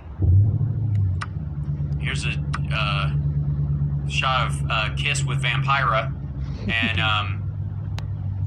how do I know she's not a man? At this point, I can't keep track of anything. She's moving forward. Yeah, the left seems to have this growing obsession with canceling gender. And, Terry, you're a father of... Do we? Or do we just allow people who don't necessarily categorize themselves to just be themselves? So that they can be that for real, and I can be and define masculinity for myself as much as I want to. And if they're offended by it, fuck them. If a non-binary person thinks that, what I believe are masculine traits are wrong or Cro-Magnon or toxic or whatever, I don't give a shit. And if somebody else doesn't think that their non-binary existence is an actual thing, then they shouldn't give a shit either. That's what self-identity is about. And maintaining strength in your identity. And if you're on your heels in your expression, it might be because you suspect on some level that you're either living a lie or not living up to the standard you actually believe has value. Is it 6 now? 6 kids, that's right. 6, and you're a great father, you're a family man from just the... How long before he has a Matt Schlapp moment? How long? 6 kids? How long? A little bit I've gathered in knowing you the last couple of years, and sadly though, you look at this country and 1 in 4 children in America, they live without a father in the home, and that's... Yeah, that's just because men who leave, but those men certainly are, what can we say, getting with women. According to the U.S. Census Bureau, what kind of impact is that having on young boys growing up to become men? And what needs to change? What needs to happen, Terry, to change that absence of fathers that we're seeing? Well, thanks so much for having me, Jen. The big thing is... Again, a mistake. Don't thank the female host. She has to let you on. You're a man. Tell her she's lucky to have you on there. Fart, and then eat some jerky while you talk. The dads need to be involved in their kids' lives, right? We're seeing across the country lots of problems. We're seeing an increase in crime. We're seeing a decrease in educational attainment and career, and reaching careers and making money. Reaching careers. I know, there's a lot less of that. This is all a nightmare, and it's because fathers aren't involved in their kids' lives. We're not actually showing our kids what it means to be masculine, and that's the real nightmare. What it means to be masculine is very simple. It means taking care of people. It means sacrificing. It means letting yourself be the victim and letting... Oh, fuck off. Oh, so close. So close. Well, I think we figured it out, finally, kids. Congratulations. We figured out why these people are always playing the victim. Why Republicans constantly think the world is against them, because their very definition of being masculine includes identifying as a victim. What the ever-loving fuck? Yourself go and be willing to fight evil things. Yeah, fight evil things.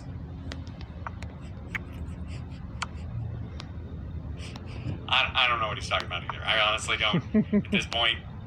Does he have a list of things? Is this from a book? This is terrible. Right, and that's why the left and the progressives have villainized masculinity because we don't want to fight evil things. Because it's the biggest threat to their agenda. They have an evil agenda. Oh, I see. That's right. Because if men can stand up, they'll punch the gay agenda right in the face. Right, Tristan? And the only thing that can stop evil is masculinity and being strong. And that's ultimately what it means to be a father. And that's what I'm instilling in my boys. And I think that's ultimately what's missing in so many households across. Hey, boys, are we going to stop evil today? That's right. That's right. And when you go to school today, everybody remember, it's your job to stop evil. And how do we stop evil? That's right. By identifying as a victim. Okay, go get him. No Start way. crying. Start No crying. way. You better be crying before you get to that bus. Or I'm going to Shit. not do anything. Because you should figure this out on your own. Because parenting is gay woman stuff. It's America. You know, Caroline, I'm afraid if this continues on, we're going to end up in a society where it's nothing but Adam Kinzingers and Beto O'Rourke's eventually if we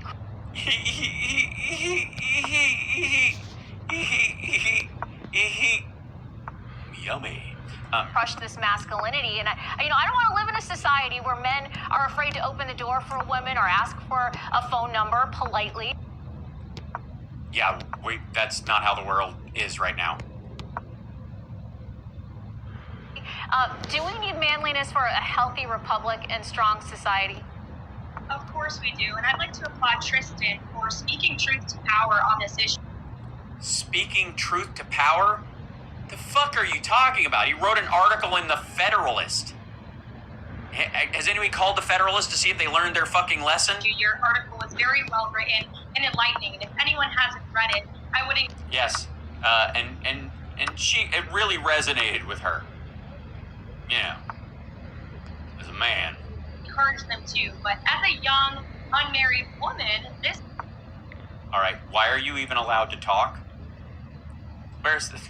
Is this? Do you even Federalist? What's Shit. wrong? Did you learn nothing from the hours of Andrew Tate videos you watch? This woman should have duct tape on her face. Clearly, what? This issue is deeply personal to me, not just for personal dating reasons, but also because I see the constant cultural pressure on women my age to hate men, to despise strong men in their lives, whether it's their own fathers or men that they should be embracing.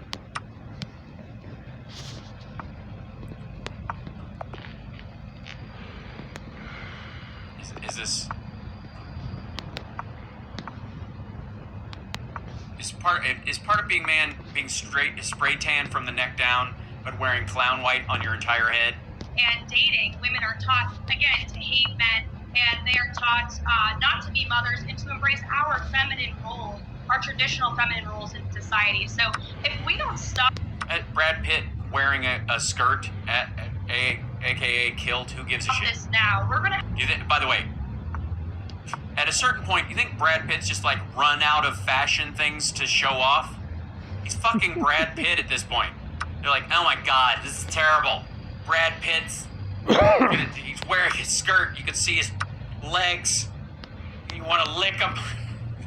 Have really serious implications in the future. A national security crisis. We're already seeing that with... By the way, can you look at the bottom of the page, the bottom of the screen real quick? Look at the bottom of the screen as she's talking. The scroll, what it's saying about the gun used by the toddler, the 6-year-old who shot his teacher. Look, read what it says. Really lawyer, gun used by child who shot teacher was secured. Our military, Yeah, right in the kid's fucking hand. And the bullet was secured in her fucking arm. Branch of our military recruitment levels are at tragic, very scary levels, low levels. We'll see it in our economy, an economic crisis. If we're not breeding strong men to take on roles in manufacturing and industries that are the backbone of our economy, economy. Which, by the way, do not require a college degree and is one of the reasons why there are fewer men getting college degrees, because they are choosing vocations, because a lot of them pay really fucking well. That poses an economic crisis, and thirdly, a humanitarian crisis. If we're pitting men and women against each other, we're not fostering family values. It's going to have real serious What if they're covered in whipped cream in a... Never mind. implications for our society, our culture, and our country moving forward. Tore arm, baby. Calm down, Sarpas. Yeah, the consequences should be realized here. Great point to make there, Caroline. And, obviously this war on men and masculinity, it's not good for the future of America.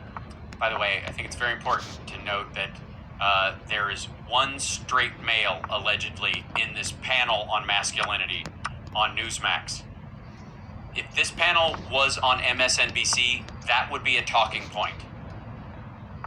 Newsmax would go, oh my God, they had a panel on fucking masculinity and the crisis men are in, and there's like one dad with 6 kids and 2 chicks and a gay guy, and they're telling men how to, that would be the fucking conversation.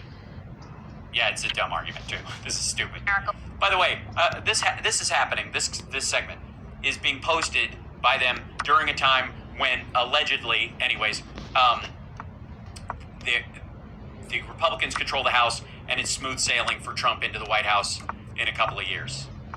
Everything's going so fucking well that they have classified documents. They can 24/7 talk about the Biden shit, but they can't, because every time they bring it up, they have to bring up the Trump stuff. Trump gets mad, so they have to avoid it. They can only bring it up occasionally, bat down the Trump stuff, and then forget about it. But we need to come together and have a general non-political understanding of what defines a man. And before we go, I'd like to ask each one of you briefly, what's your definition of a man and what a man should be? Tristan, I'll start with you. Well, I think a man is someone who is strong and lives a purpose-driven life, not to be some influencer, bodybuilder influencer on Instagram, but is driven to help their neighbor, help their community, and engage as an active, productive citizen in society. Yeah, but that's what a human being should do. There's no particularly masculine aspect of it unless you attribute it to certain areas physically involved in your community. Always around to lift a bookcase off of someone after an earthquake. That kind of shit. Because otherwise, shouldn't everybody try to be a productive, focus-driven human being with a purpose in their fucking life? Even if their idea of femininity has to do with women, or has to do with children, rather, that women need to have kids, that would be the purpose-driven element to their community, and then having everybody over for cookies, I don't know what the fuck, being a scout mom, shit like that. Chef kiss. What's the difference? Beautiful. Oh my God, this is stupid. Terry, your response? And I don't know why they're showing dating videos from the 50s. Hey, Carol, would you like to sit down at the edge of the picnic and have a soda pop with me? Yeah. Don't worry about me trying to pick your lock. I'm afraid of my own penis. We don't do sex ed. Look, it's an adult human female. I'm sorry, an adult human. Oh, now you've done it. Now it could be anything. A man, his definition of a man is an adult human female. God damn it. These woke bastards that have taken over Newsmax, it's disgusting. Wokey fucking wokey woke. What a dipshit. Look, it's a... Hold on. Ask him again. I just love this old stock footage. Old time TV, it just says up in the corner. Terry, your response?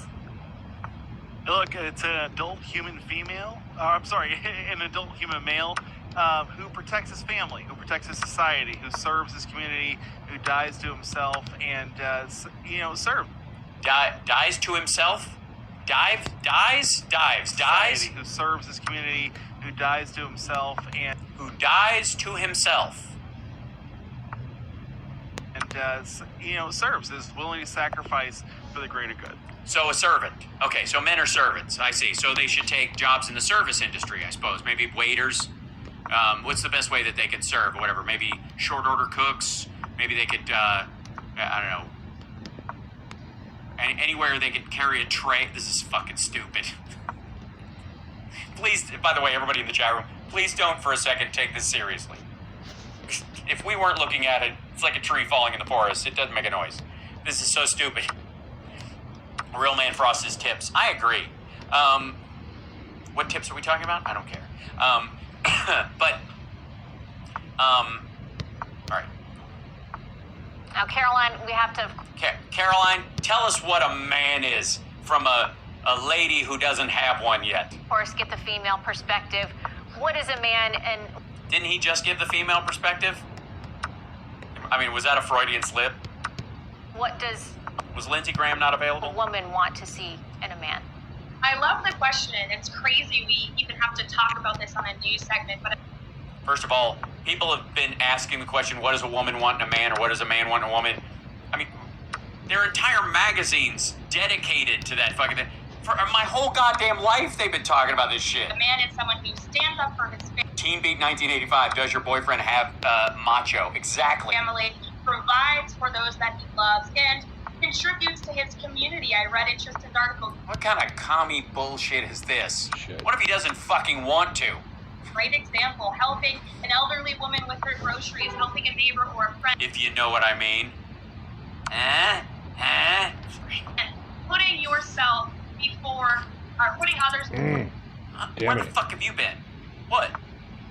I was helping the old lady across the street with her groceries for 3 fucking hours? Oh. How old is she? 24? Get out! For yourself. That's the definition of a man. I'm proud to have so many strong men in my life. 2 older brothers, a great father. We love men, we need men, and as women, Jen, we should not be afraid to say that. You don't have to be able to say it. Just don't yell it in a bar after, say, 10:30 at night. So I just say you'll get followed to your car. It won't be fun.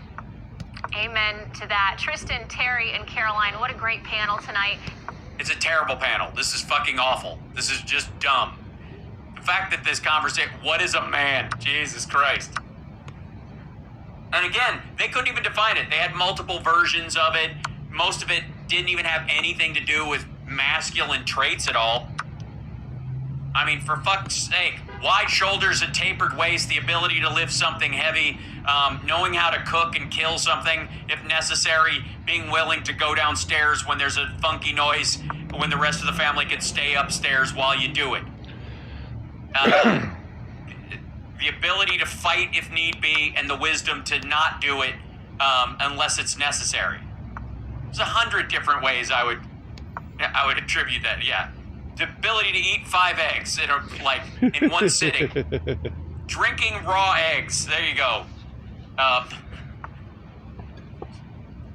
Thank you all for being brave enough to have this conversation. Thanks for being brave, guys. This really was an act of bravery. You're all men now. Men should be brave, and you're brave for coming on here and talking just shit. I don't know what you were saying. I don't know what I'm saying. This is a waste of fucking time. Somehow in society today is now considered taboo. I'm sure liberal Twitter is blowing up right now. No, liberal Twitter is not. They are, honest to God, I'm almost sorry I showed you guys this. Nobody on liberal Twitter saw a fucking Newsmax segment about a Federalist article. Jesus Christ, huff your own fucking pain. Appreciate having y'all here. I don't buy it. I'm just gonna go out on that. I'm just saying.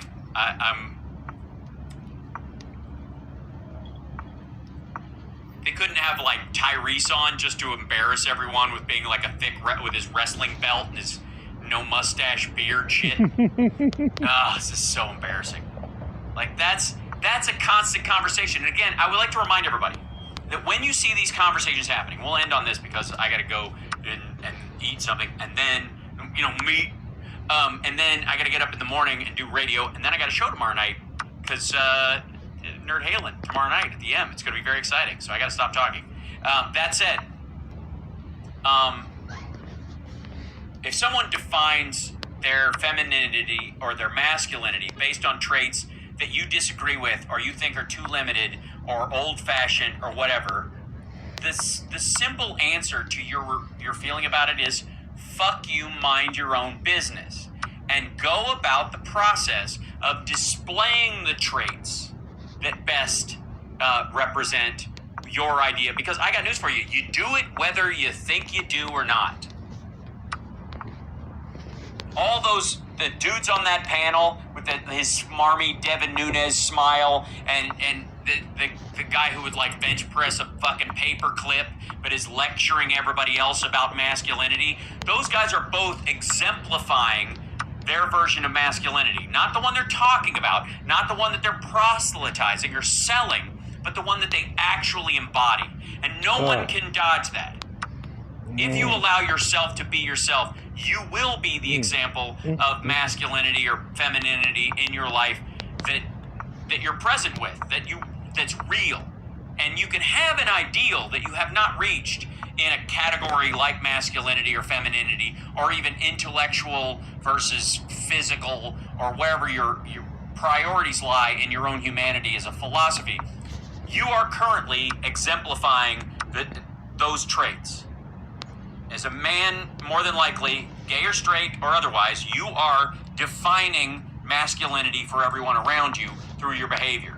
Whether or not it's what you want it to be or what you think it should be is a totally different case, because whatever you're doing, that's your definition. Now your aspiration can be part of that, but unless you are taking steps to reach it, then all you're exemplifying is that to you, I guess, masculinity involves setting up goals you never go after at all, right? Same thing with femininity.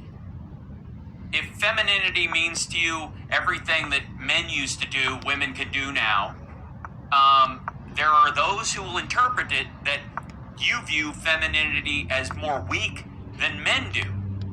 That you are moving away from it because it is inherently weak. And strength is represented in masculine traits, masculine, traditionally masculine activities. And if that's the case, then you are defining femininity in that case, and this is by the people around you, they will interpret it as feminine means weak because you are leaning on masculine traits to shore up what strength means to you. Hi. Aw. And let me show you what a real man can do. You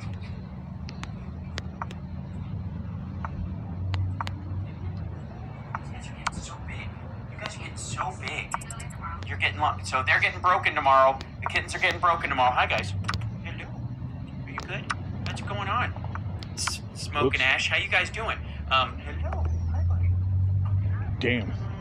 You good? Hold on. You can't All jump you had to do around. was take I know it. you want to be on the. It's all right. I'll take one at a time. There you go. Because he's like, cuddle me and pet me or let me down. Hi. That they get broken tomorrow, and as you know, I don't call it fixed. Other people can call it fixed. I call it broken because it already works. You don't fix something that already works. You break it.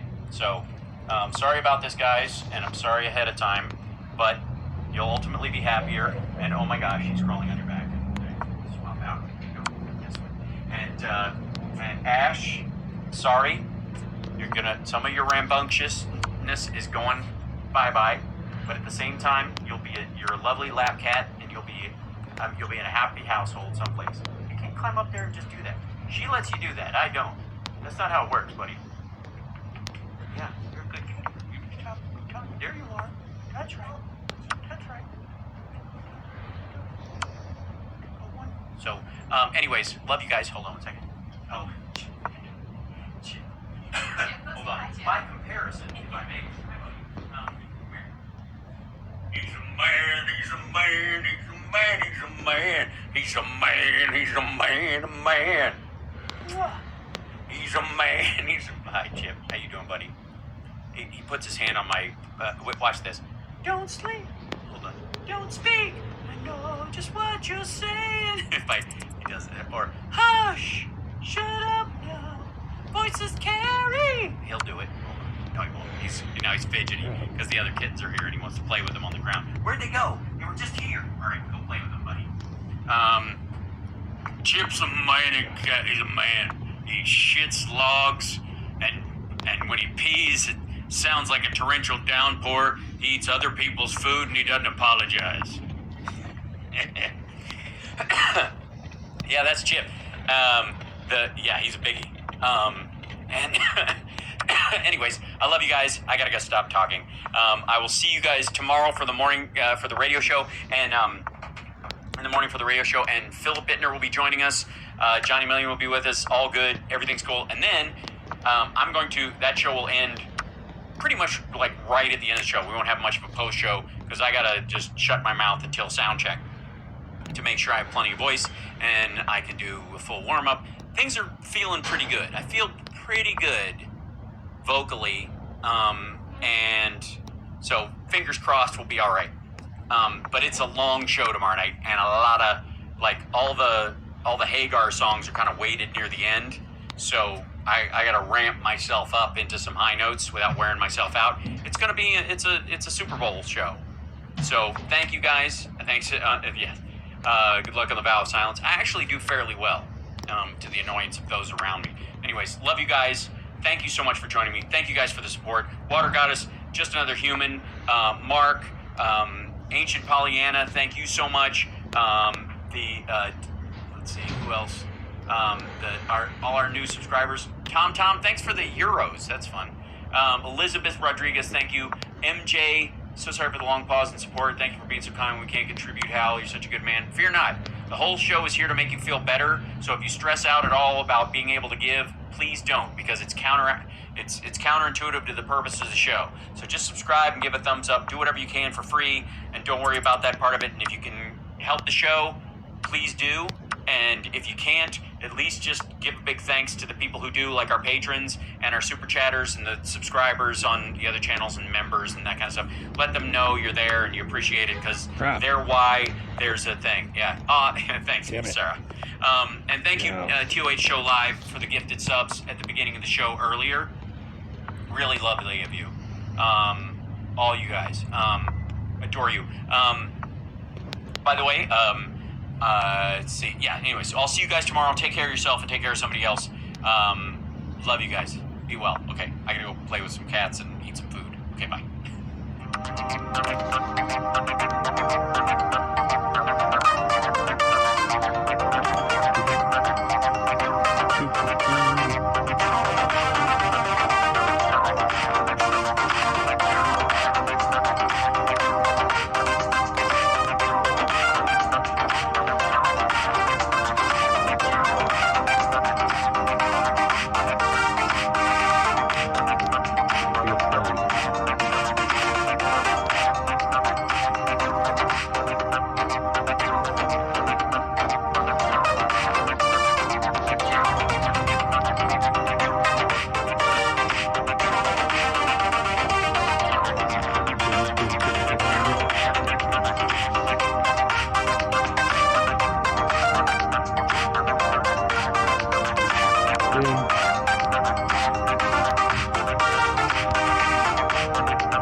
Bitch.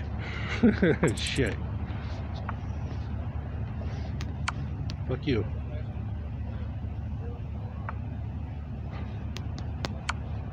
Double fuck you. I was trying to be nice. Fuck off.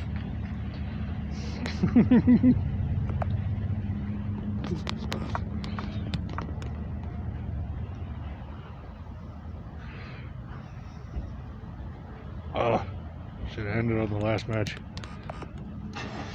Good. Resign. Perfect. Alright, this is a good stopping point. That was a good round.